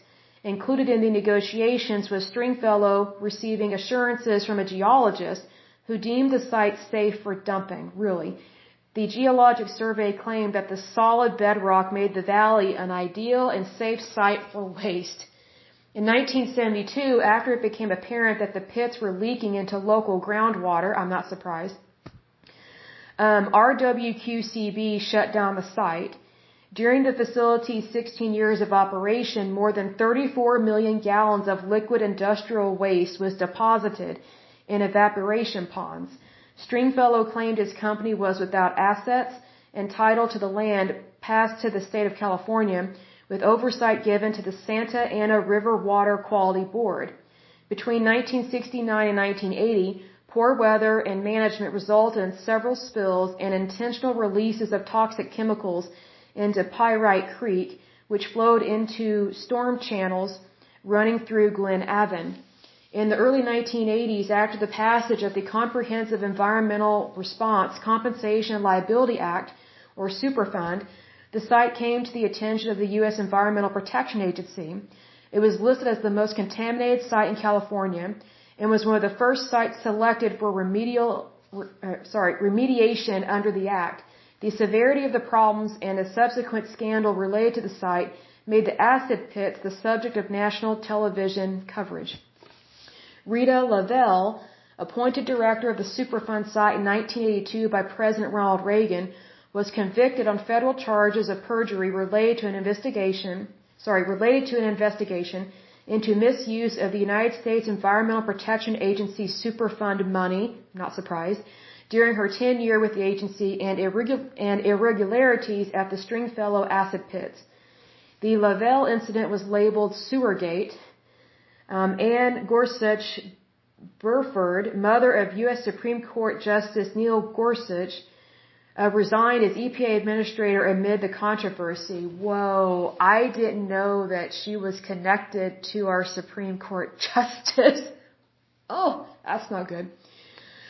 Oh, goodness. Okay. Currently, the Stringfellow site is managed by the California Department of Toxic Substances Control, also known as DTSC. According to DTSC, the cleanup effort will take approximately 500 years. The litigation involved with the Stringfellow site resulted in numerous lawsuits, including the United States versus Stringfellow case in federal court, the Newman versus Stringfellow personal injury case in Riverside Superior Court, and the Hindler versus United States case before the United States Court of Federal Claims in the U.S. Court for the Federal Circuit. The U.S. Supreme Court also decided one issue in Stringfellow versus Concerned Neighbors in Action 480 U.S. 370 in 1987. The subsequent insurance litigation lasted well into the 21st century. In total, the litigation spanned more than 3 decades. I'm not surprised. So that is Stringfellow Pits, and it is in Riverside, so just be cautious of that. The next California Superfund site is Aerojet General Corp. It is located in Sacramento County, California. It was added to the list September 8th, 1983, and I'm going to get a quick drink of water. I will be right back. Okay, I am back. So, we're talking about the Aerojet General Corp. Superfund site located in California. It is located in Sacramento County, California. Added to the list September 8th, 1983. So this one, it says Aerojet was an American rocket and missile propulsion manufacturer, based primarily in Rancho Cordova, California, with divisions in Redmond, Washington, Orange, and Gainesville in Virginia, and Camden, Arkansas. Aerojet was owned by GenCorp. In 2013, Aerojet was merged by GenCorp with the former Pratt & Whitney Rocketdyne to form Aerojet Rocketdyne. It was founded in 1942. Let's see here. Aerojet developed from a 1936 meeting hosted by Theodore von Karman at his home. Joining von Karman, who was at the time director of Guggenheim Aeronautical Laboratory at the California Institute of Technology, were a number of Caltech professors and students, including rocket scientist and astrophysicist Fritz Zwicky and explosives expert Jack Parsons, all of whom were interested in the topic of spaceflight. The group continued to occasionally meet, but its activities were limited to discussions rather than experimentation. Their first design was tested on August 16, 1941, consisting of a small cylindrical solid fuel motor attached to the bottom of a plane. Takeoff distance was shortened by half, and the USAAF placed an order for experimental production versions. So let's see here. It talks about Aerojet's manufacture, testing, and disposal methods led to toxic contamination of both the land and groundwater. That's not good. In the Rancho Cordova area, leading to the designation of a Superfund site. Solvents such as TCE, I can't pronounce the word that it actually is, but the abbreviation is TCE, and chloroform, and rocket fuel byproducts such as NDMA and perchlorate were discovered in drinking water wells near Aerojet in 1979. Since then, 2 state agencies and the EPA have been working with Aerojet to ensure that the company cleans up pollution caused by its operations at the site. Under state and federal enforcement orders, Aerojet installed several systems on the borders of its property to pump out and treat contaminated groundwater. Aerojet has also conducted a number of removal actions for on-site soils, liquids, and sludges. In 2003, groundwater sampling data revealed a plume of contamination extending northwest under Carmichael. Discovery of TCE contamination at the Sacramento facility also led Aerojet to look into possible contamination of the groundwater at Aerotech's Azusa facility, where much of the testing of JATOs, and rocket engines were conducted before those operations were moved to Sacramento. In 1980, it was announced that there was TCE contamination in the groundwater at Aerojet's facility in Azusa in a hearing chaired by State Senator Esteban Torres. In 1985, it was declared a Superfund site by the EPA as San Gabriel Superfund Site number 2, and the cleanup done under the Baldwin Park operable unit. In 1997, it was also discovered that there were also NDMA and ammonium perchlorate contamination in this plume, and that Aerojet was once again labeled a potentially responsible party in this action. Aerojet sold this facility in 2001 to Northrop Grumman Corporation. Aerojet's disposal of toxic material occurred 20 years prior to the establishment of a provisional perchlorate RFD limit of whatever that rate is in 1992. Let's see here. It talks about what the limits are. But anyway, this isn't good. It's very disappointing. It's like, here's the thing. If you make a mistake, you make a mistake, but clean it up, change your ways, and find ways to avoid it in the future. Like, for example, I work predominantly in the accounting world. And here's the thing. Whenever we come across problems, whether small or large, we implement policies and procedures to prevent these from occurring again. And we don't go back on our word. We live by the principles that we're supposed to live by. It seems to me like some of these companies, they just kind of haphazardly just conduct business, and they're not taking it seriously. And that concerns me, because I do think that we should have innovation, we should have inventions, and we should be able to have chemicals and be able to dispose of them properly. But if time and time again they're still screwing up or messing up like this, excuse my language, I think that shows that they're acting like some stupid brat that doesn't want to be responsible for their actions. I mean, it's kind of like a kid that is playing with his baseball and his baseball bat, and instead of going to a baseball field and practicing out there, he swings the baseball bat towards his house and hits the baseball into his own window, like in his parents' living room, and breaks the window, shatters the glass. It's like, okay, idiot, you don't play baseball right in your front yard and take a chance of hitting your own house, like destroying things within your own vicinity. That's basically what these companies are doing. They're basically playing baseball in their front yard when all they have to do is either go to a batting cage or go to an actual baseball field where that's where you can actually practice, that sport. But they're not doing that. So that's kind of a problem. Hence, they're on this list. The next California Superfund site is Mather Air Force Base Aircraft Control and Warning Disposal Site. It is located in Sacramento County, California. It was added to the list July 22nd, 1987. It says the Mather Air Force Base was a United States Air Force base which was closed in 1993 pursuant to a post-Cold War BRAC decision. It was located 12 miles east of Sacramento on the south side of U.S. Route 50 in Sacramento County. So if you're in Sacramento County, you've got another Superfund site there. And it says here Sacramento County, as of 2020, the population is a little over 1.5 million people.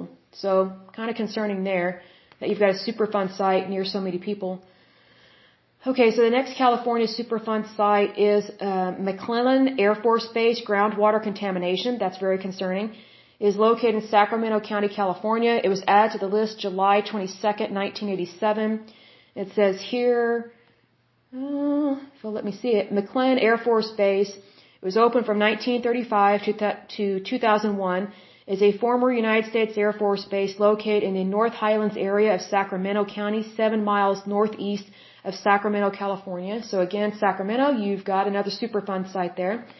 The next California Superfund site is Sacramento Army Depot, located in Sacramento County, California. It was added to the list July 22nd, 1987. And this one says, let's see, this was a facility located within current city limits. Oh, that's concerning. 7 miles southeast of downtown Sacramento, California in Sacramento County. And let's see, it says it served as a repair facility for electronic equipment, but it still is a Superfund site, so I just wonder what is making it a Superfund site. What I've noticed is that whenever these Superfund sites have to deal with universities or with the federal government, they don't want you to know really what happened there, which is not right. We have a right to know what happened there, especially the people that live near these. Or if you just live in the state of California, you have a right to know about this.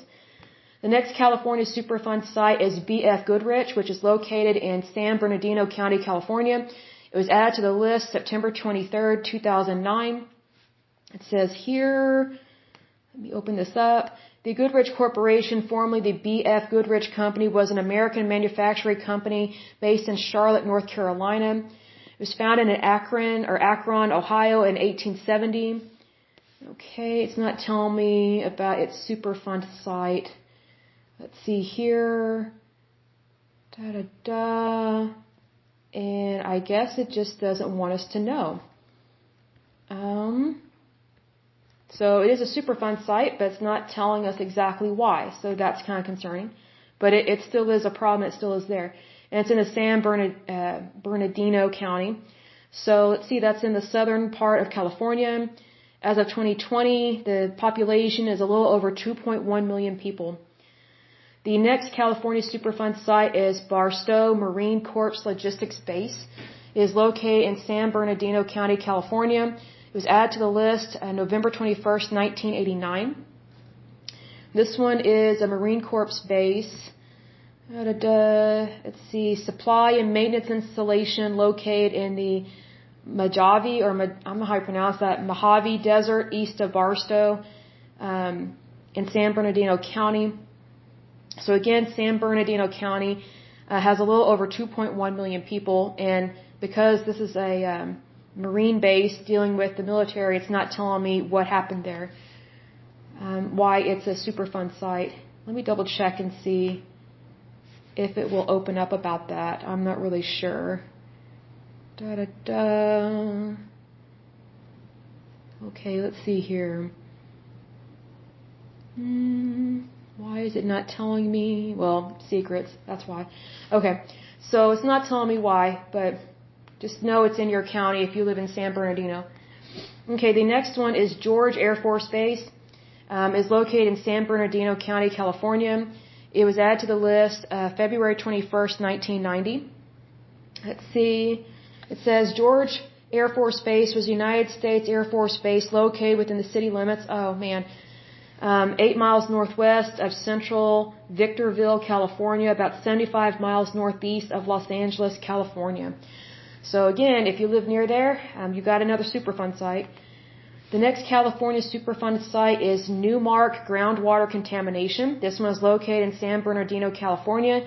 It was added to the list March 31st, 1989. And just again, if you're new listening to this, When I say it's added to the list, that means that it was already a Superfund site before it was added to the priorities list.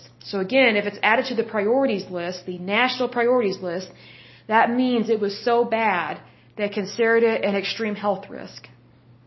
So this is no laughing matter. It's not a joke. It's real.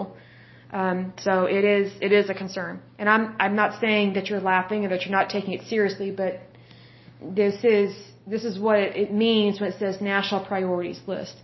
Because, there may be people listening to this and go, oh, the EPA, they can do whatever, or, Superfund sites don't exist, or they're not as bad as you think.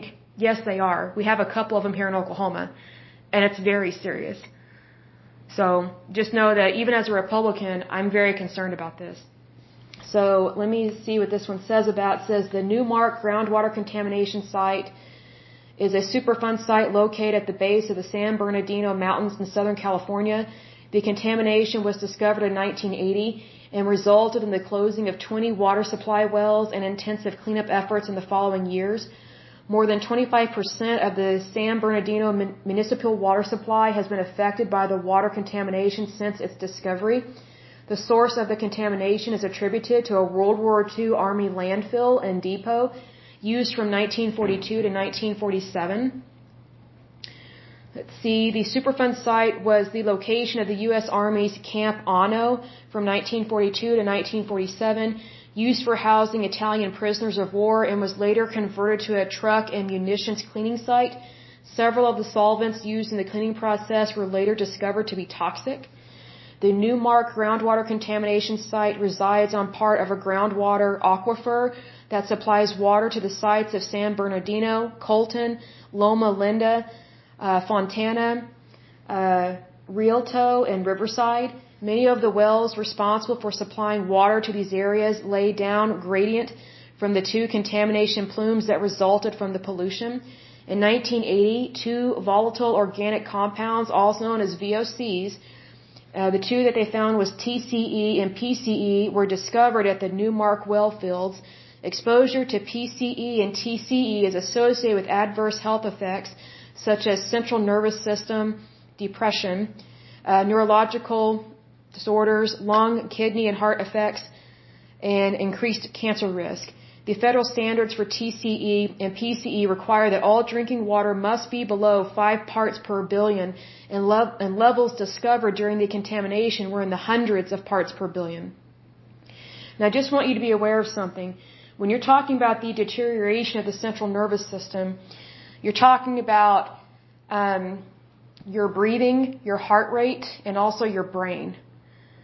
So you could, basically stop breathing, your heart could stop, you could slowly suffocate and die, you may not be able to talk.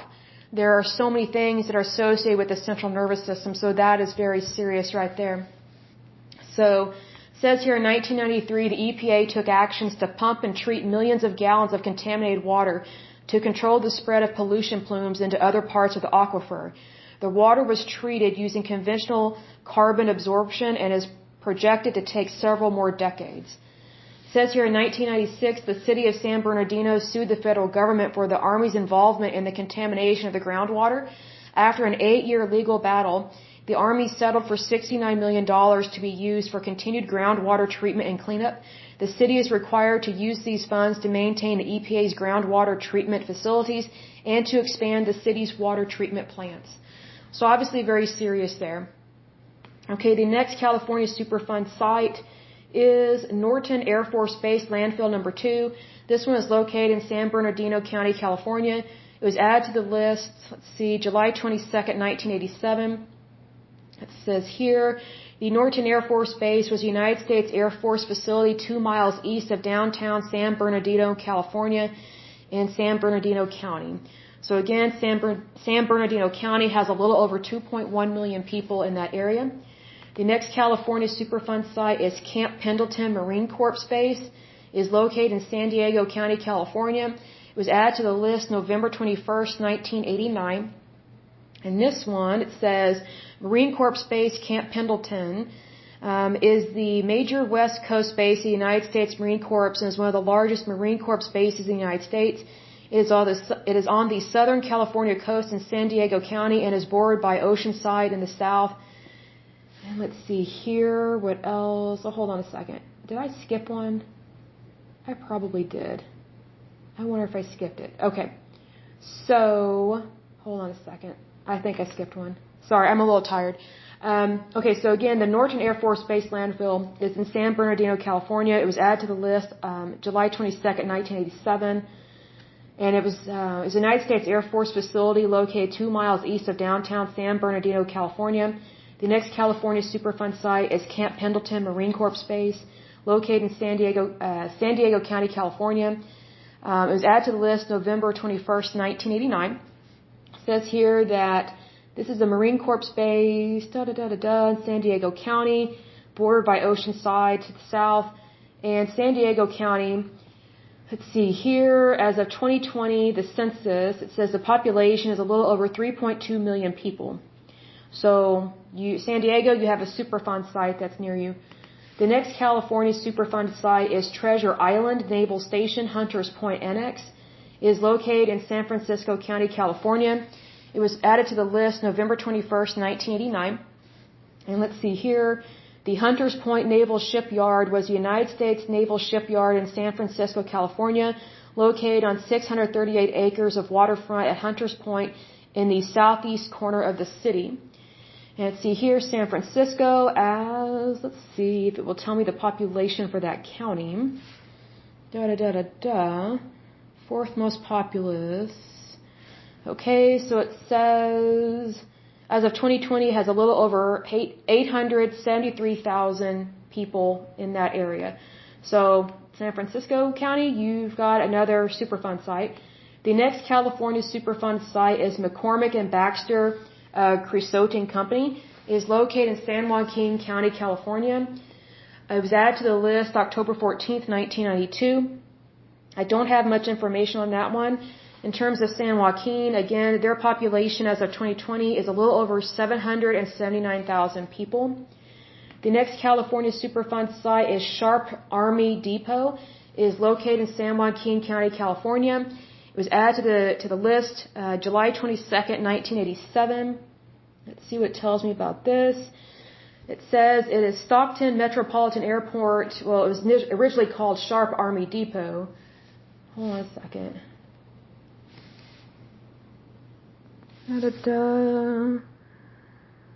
Sharp Army Depot. It's not really. These are. The names are a little funky. I don't want to tell you wrong.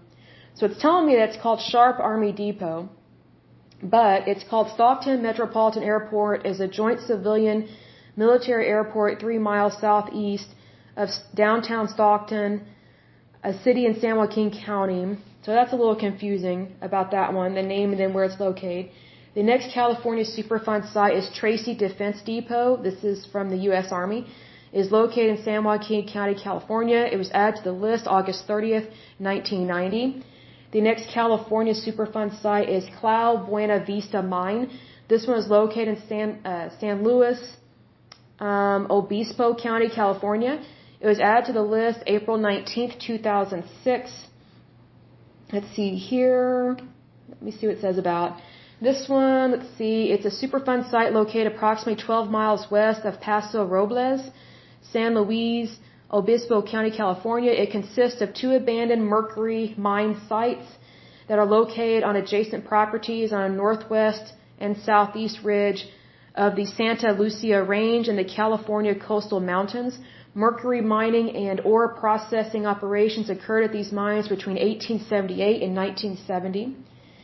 Episodic weather events left deep erosional channels throughout the site, thereby releasing mercury-laden sediment, which had contributed significant levels of mercury to downstream Las Tablas Creek and Lake, I think that's Nicomento Reservoir. So, kind of concerning with that one, because it's still a problem. The next California Superfund site is Casmalia Resources. This one is located in, hold on a second, San Luis County, I apologize. Its population is a little over 280,000 people.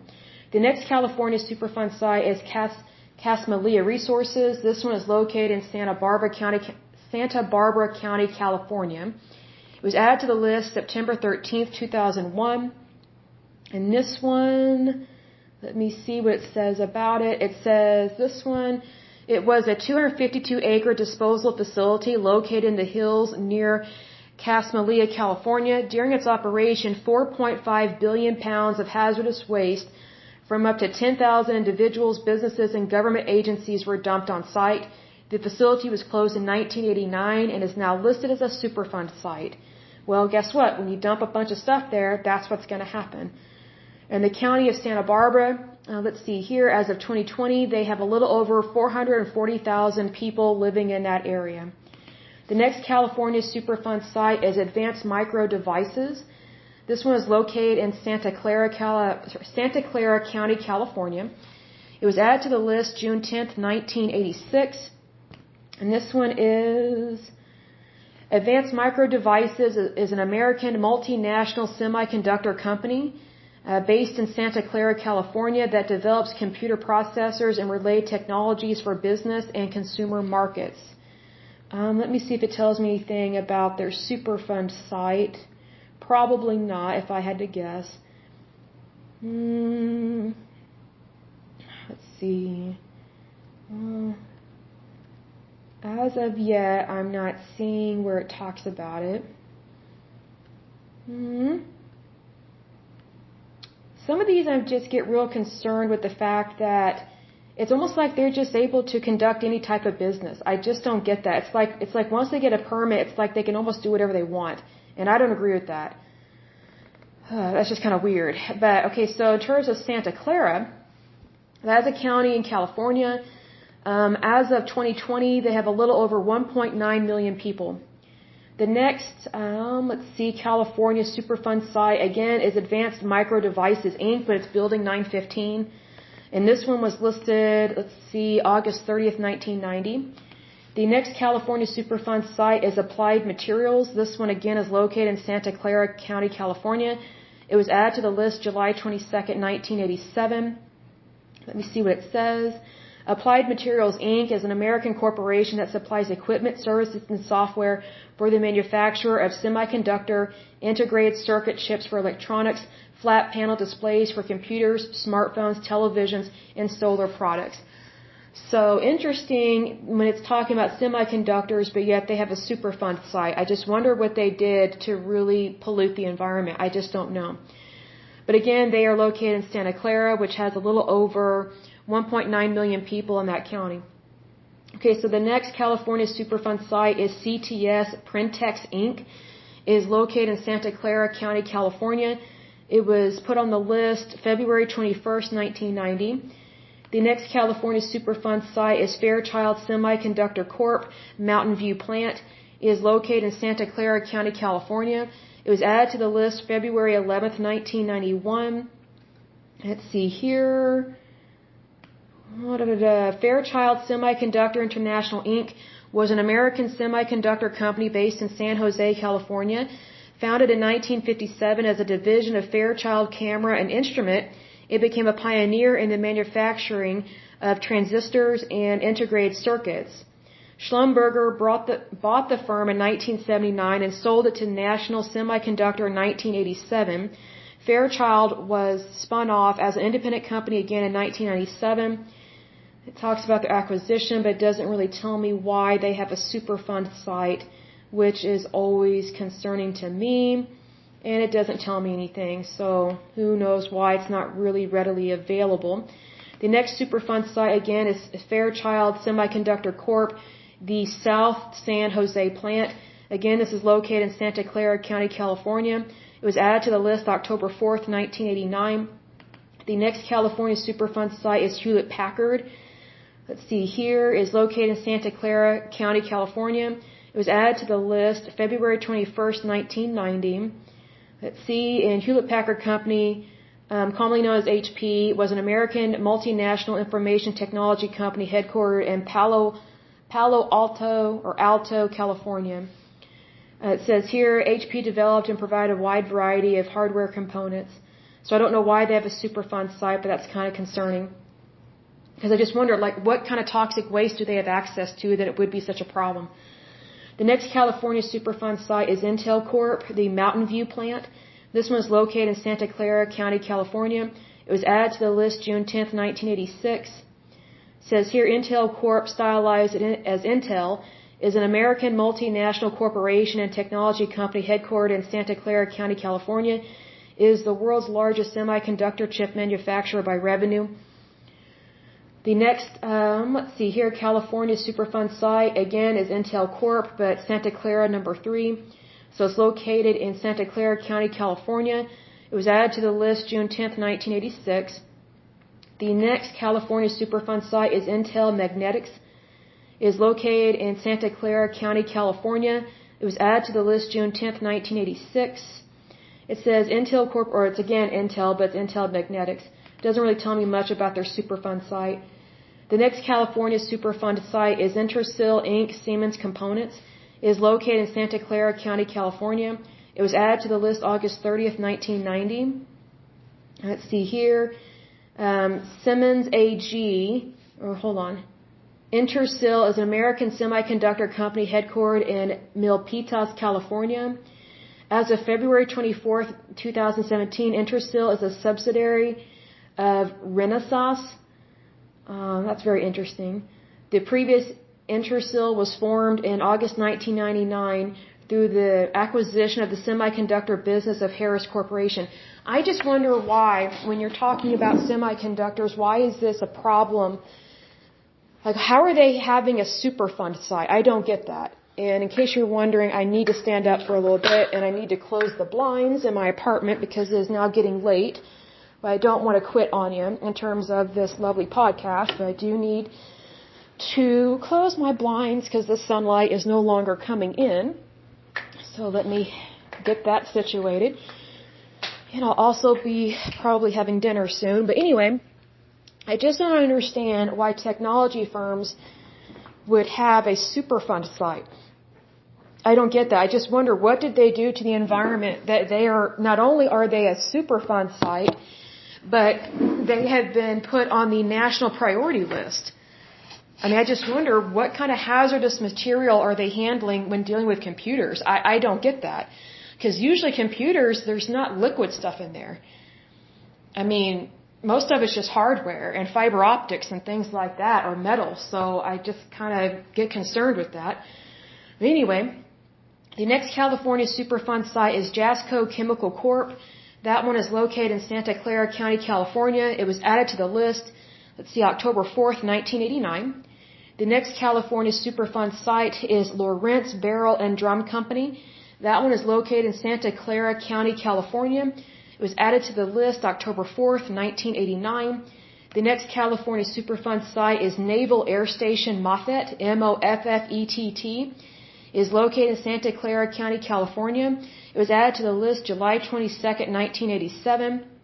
It says here, see, Moffett Federal Airfield, also known as Moffett Field, is a joint civil military airport located in an unincorporated part of Santa Clara County, California. Let's see, it's between northern Mountain View and northern Sunnyvale. So I wonder why this is listed on the Superfund site. I just wonder if it's completely closed or not. It doesn't sound like it, so that's a little concerning. So the next California Superfund site is Monolithic Memories. It is located in Santa Clara County, California. It was added to the list July 22nd, 1987. It says here, Monolithic Memories, Inc., also known as MMI, produced bipolar PROMs, programmable logic devices and logic circuits. I just wonder why they have a Superfund site. That's kind of weird. The next California Superfund site is National Semiconductor Corp. It is located in Santa Clara County, California. It was added to the list July 22nd, 1987. Let's see here. National Semiconductor was an American semiconductor manufacturer which specialized in analog devices and subsystems, formerly with headquarters in Santa Clara, California. Let's see here. Doesn't really tell me much about their Superfund site, but that's concerning. Because when I think of Superfund sites, I don't think of technology. I think of mines. toxic chemicals, nuclear substances, laboratories that are not run well, things like that, chemical plants. I don't think of technology and computer chips. The next Superfund site in California is Raytheon Corp. This one is located in Santa Clara County, California. It was added to the list June 10th, 1986. It says here, Raytheon Technologies Corporation is an American multinational aerospace and defense conglomerate headquartered in Waltham, Massachusetts. It is one of the largest aerospace intelligence services providers and defense manufacturers in the world by revenue and market capitalization. Why do they have a Superfund site? Makes no sense to me. The next California Superfund site is South Bay Asbestos Area. It is located in Santa Clara County, California. It was put on the list June 10th, 1986. The next California Superfund site is Spectra Physics, Inc. It is located in Santa Clara County, California. It was added to the list February 11th, 1991. The next California Superfund site is Centertech, Inc. Building 1. It is located in Santa Clara County, California. And it was added to the list October 4th, 1989. And this one says, Centertech, Inc. was an American semiconductor manufacturer founded in 1973.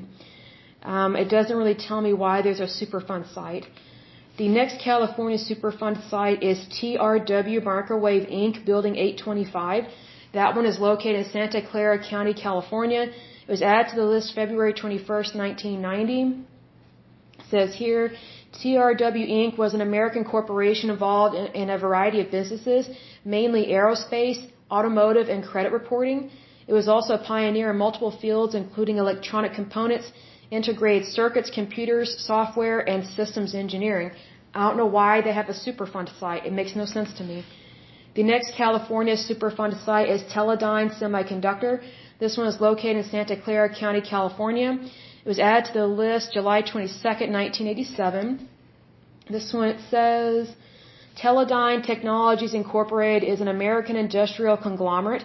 It was founded in 1960 as Teledyne Inc. by Henry Singleton and George Kosmetsky. I don't understand why they have a Superfund site in California. It makes no sense to me. Because we're talking about semiconductors. You're not talking about toxic solid waste or something. The next California Superfund site is Westinghouse Electric Corp. Sunnyvale plant. It is located in Santa Clara County, California. Let's see, it was added to the list June 10th, 1986. And let's see, it says here, the Westinghouse Electric Corporation was an American manufacturing company founded in 1886 by George Westinghouse.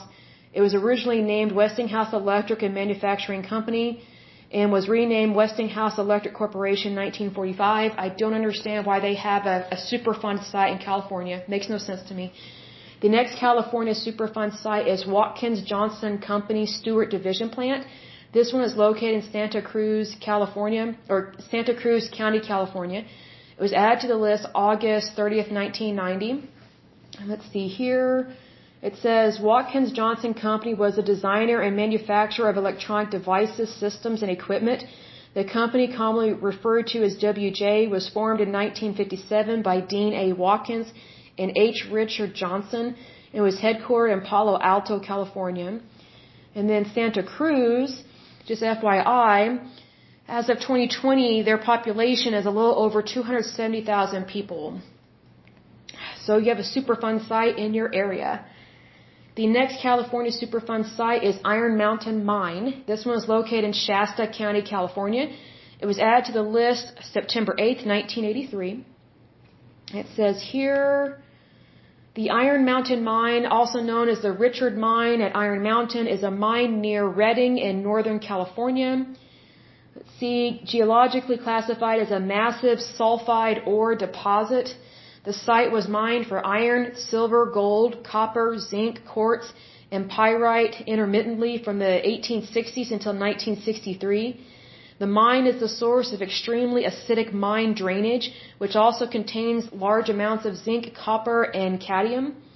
One of America's most toxic waste sites, it has been listed as a federal Superfund site since 1983. Let's see here.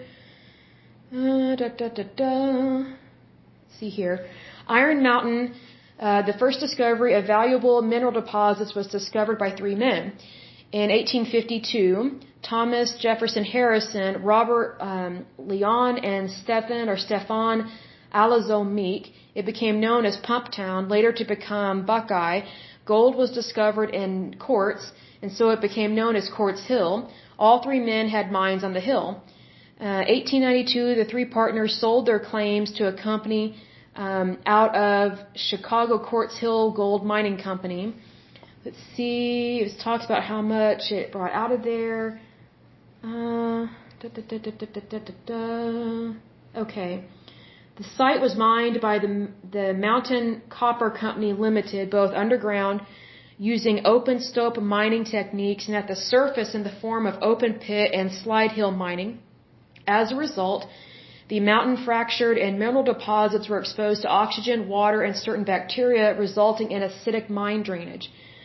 Though mining operations were discontinued in 1963, underground mine workings, waste rock dumps, piles of mine tailings, and an open mine pit still remain at the site. The mine was designated a Superfund Site in 1983, and a water treatment plant was built in 1994.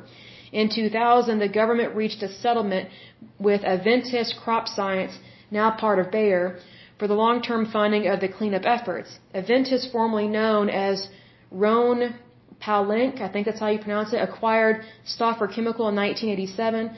Stauffer had purchased Mountain Copper Company in 1968, and in doing so took on the company's liabilities, including the cleanup. So, doesn't really tell me anything else about that, but obviously does not sound very good. So Shasta is a county in California. As of 2020, their population is a little over 177,000 people. The next California Superfund site is J.H. Baxter and Company. This is located in Siskiyou County, California. It was added to the list October 4th, 1989. The next California Superfund site is the Laboratory for Energy-Related Health Research, Old Campus Landfill, USDOE, so I'm guessing U.S. Department of Energy, is located in Solano County, California.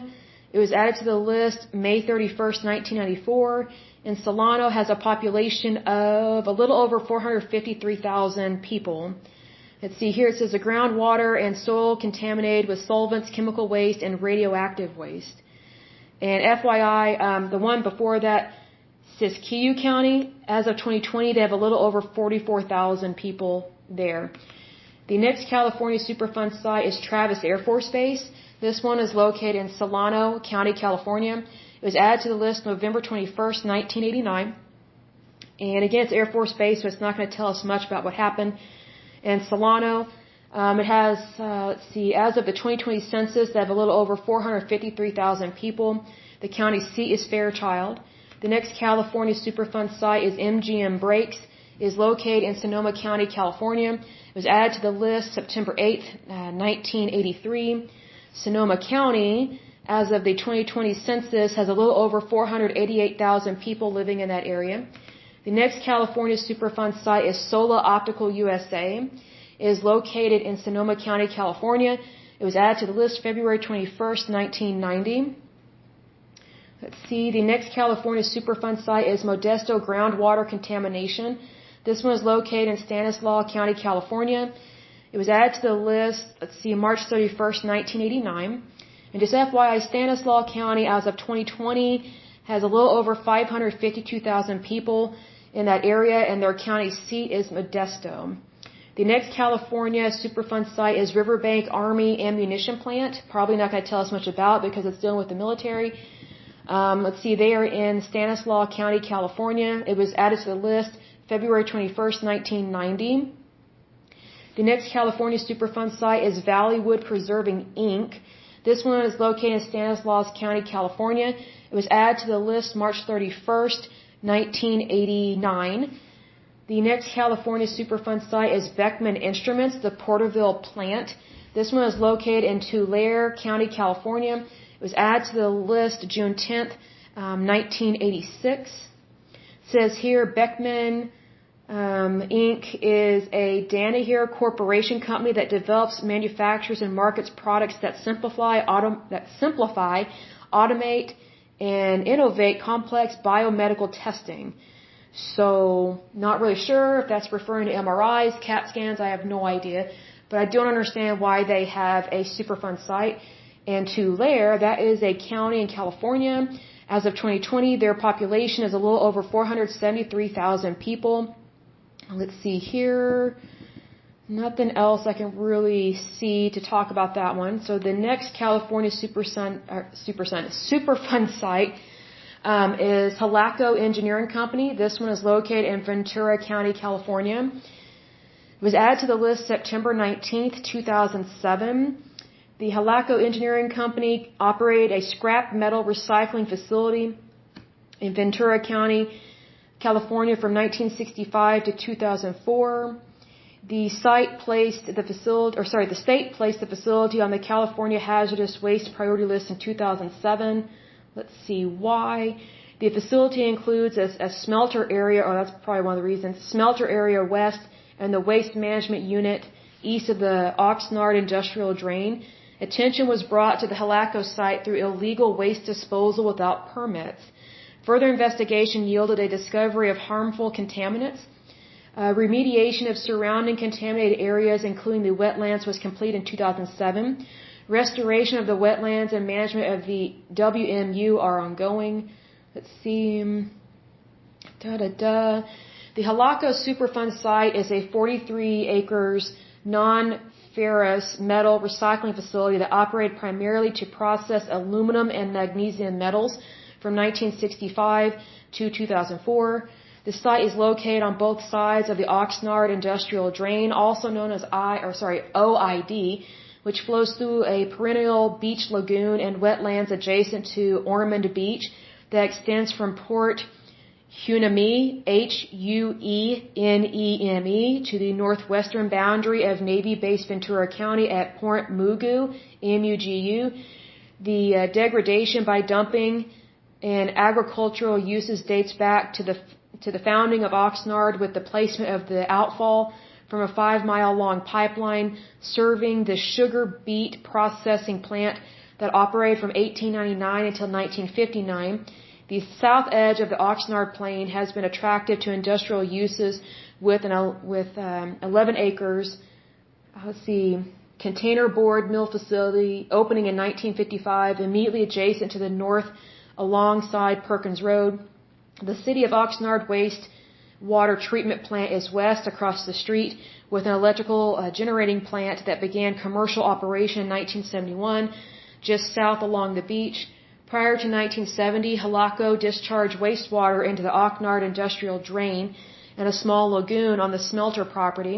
In 1971, a waste management unit, unlined earthen evaporation pond was constructed. Dumping of hazardous waste into this area has resulted in contamination of surrounding areas, including soils, groundwater, as well as controlled emissions of ammonia, sulfur dioxide, and I think that's particulate matter. I'm not sure I pronounced that word, but I need to get a drink of water. Hold one moment.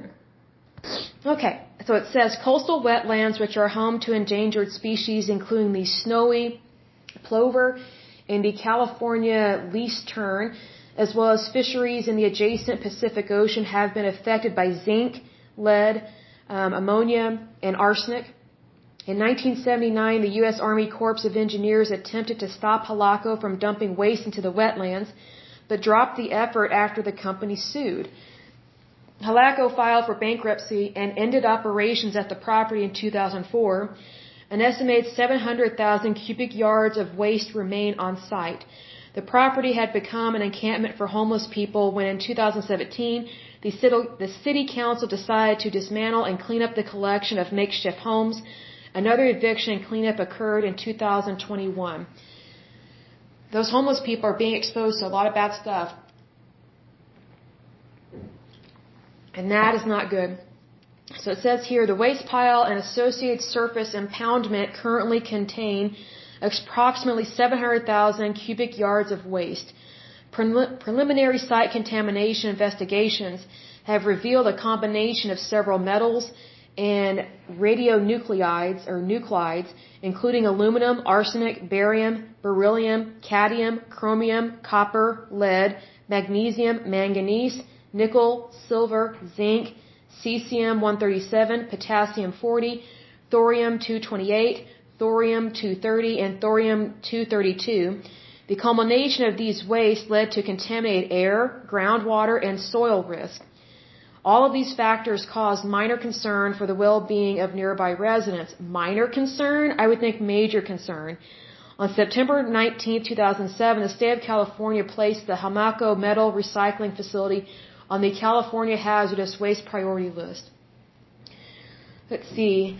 It says here in the 1990s, nearby community members complained of a acrid, almost looks like acid, but it's acrid, acrid smell coming from the waste pile, air emissions turning into acid clouds and noxious fumes, and skin irritation. The California Department of Public Health also reviewed the available health information related to the possible health effects caused by the Halaco contamination. This review includes information on asthma, cancer, birth defects, low birth rate, and preterm births for communities more likely exposed to contaminants from Halaco in the past. So, not good with that one, but that is Halaco Engineering, and that is located in Ventura County. And Ventura County is located in the southern part of California. And as of 2020, they have a little over 840,000 people living in that area. So just be careful. Now let's see here. The next California Superfund site is Pacific Coast Pipelines, Texaco. It is located in Ventura County, California. It was added to the list October 4th, 1989. It says there was liquid and semi-solid refinery waste were dumped in unlined pits and sumps. Soil contains benzene, 1 and I guess 3 dichlorobenzene and lead. Not good. The last one. The last California Superfund site on this list is Frontier Fertilizer, and it is in Yolo County, California, YOLO. It was added to the list, let's see, that is May 31st, 1994, in Yolo. Let's see, that is located in the northern portion of California. As of 2020, their population is a little over 216,000, and its county seat is in Woodland. So, a lot to go over. That is a lot to take in, but I just want to close with this because I know it's a lot of information, and believe me, my throat definitely feels this from talking this long, even with all the water that I drink. Here's the thing. I know that's a lot of information, but it's good information because, as I always say, knowledge is power. And I think that if you live in one of these areas, you should definitely reach out to your state officials, reach out to the EPA, and reach out to these companies if they are still active, if they are still open, and just say, hey, what's the status of this? What can we do to help you get this cleaned up? Because we don't want our air, water, or soil to be contaminated anymore. What can we do to help you? And there were some Superfund sites that were pretty bad, and it said that it would take an estimated 500 years to clean up some of these. I can understand the severity of that, but at the same time, I would try and find ways to get it cleaned up way sooner. As hard as that may be, we do have new technologies and new ways of breaking down chemicals, cleaning things up. Hopefully we can greatly decrease that timeline because, I'm 38. I would love to live to be well over 100 years old, but here's the thing. None of us are going to be around in 500 years. None of us.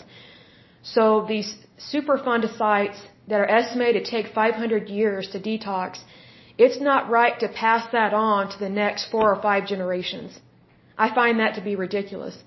So I think that we should really reach out to our scientists at every university. I don't just mean like the big kahuna ones, like the most popular ones.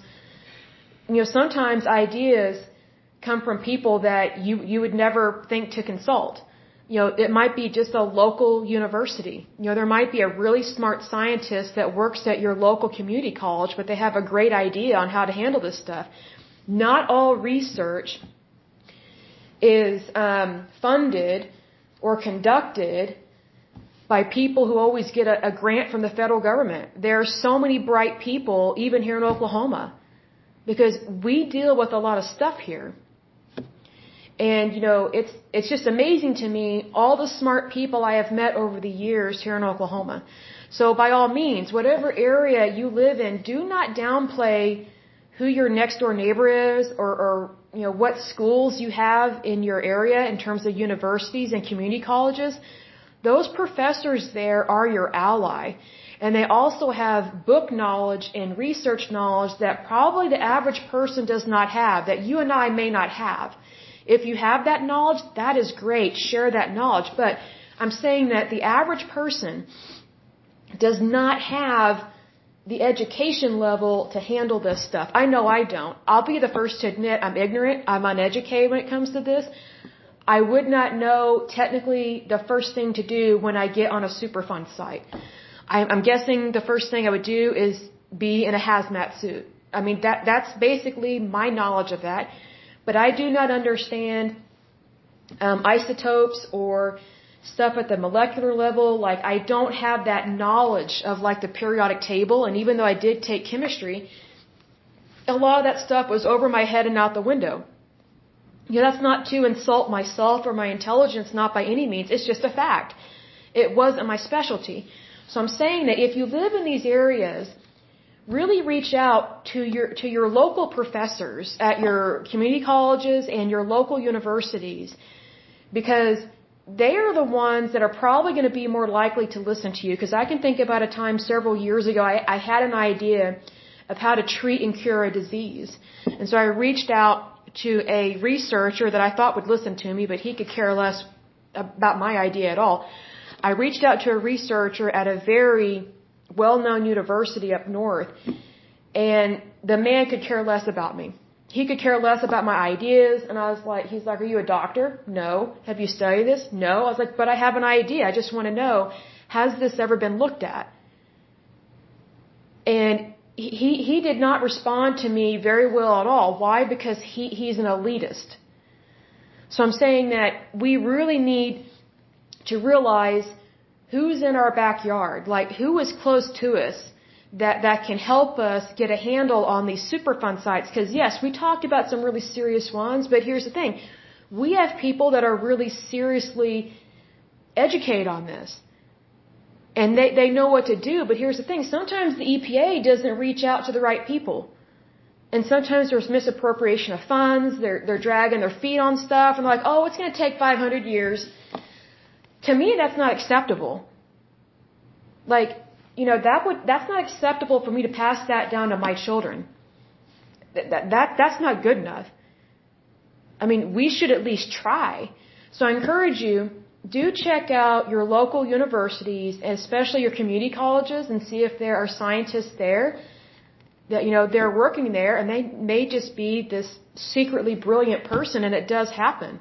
I've met some super smart professors over the years that live here in Oklahoma. I'm like, man, why are they not working on a big project or something?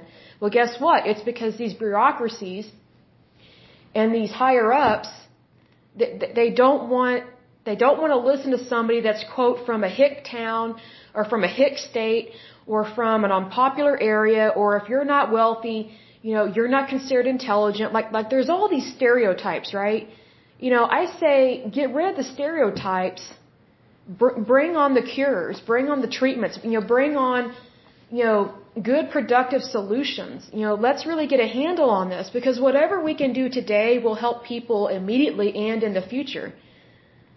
And 500 years from now, just think about it, you and I will be in history. We might even be in history books because of the good that we can do. I think that's a great thing. And even if we don't get recognized in a history book, at least we did our best to try and help. And to help make things better for our world and for our future generations. So that's why I wanted to make this podcast and continue on this list with this, because, it's not a list of failures. It's a list of how to be successful. It's a list of how to take pride in what you do. It's a list of how to handle bad things but have a good outcome. It's an opportunity to do good every day of our lives. That's how I look at it. I don't know how the majority of people look at this stuff, but typically people do not have a very positive opinion and they react or overreact to it. And I understand that, if this is right near your house, I mean, you would probably really want to contact a realtor and sell it. I mean, I don't blame you for that. By all means move. But secondly, and more importantly, if you are aware of this stuff, first of all, you need to share it with your neighbor, share it with people that you know, and come up with a plan, come up with something to help. The first thing I would do is I would contact every scientist I could think of. And even if I don't know anyone, I would contact these universities, like the non-elitist. I'm not going to list any names of universities that I'm thinking of that are elitist, but there are good and kind people everywhere. Everywhere. So don't give up and don't think that, this is the end or this is too complicated, it's too complex. No, it's very doable. See, because here's the thing. Every single one of these Superfund sites, someone invented something and then, just didn't handle it correctly.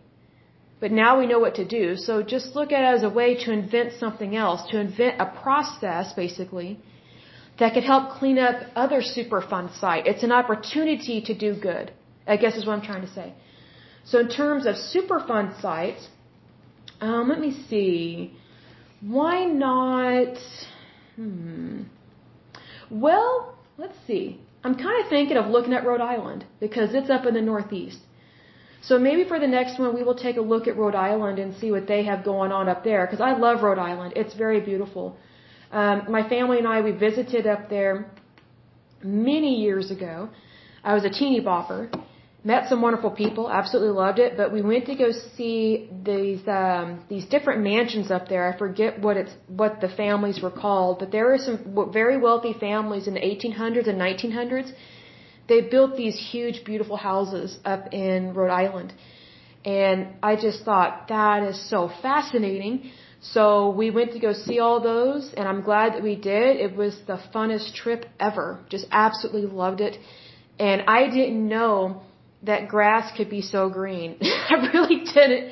Because Oklahoma, we have extreme weather. So we don't get as much rain as other places, but that's just the nature of weather, I guess. But anyway, I will go ahead and let you guys go. But until next time, I pray that you're happy, healthy, and whole, that you have a wonderful day and a wonderful week. Thank you so much. Bye-bye.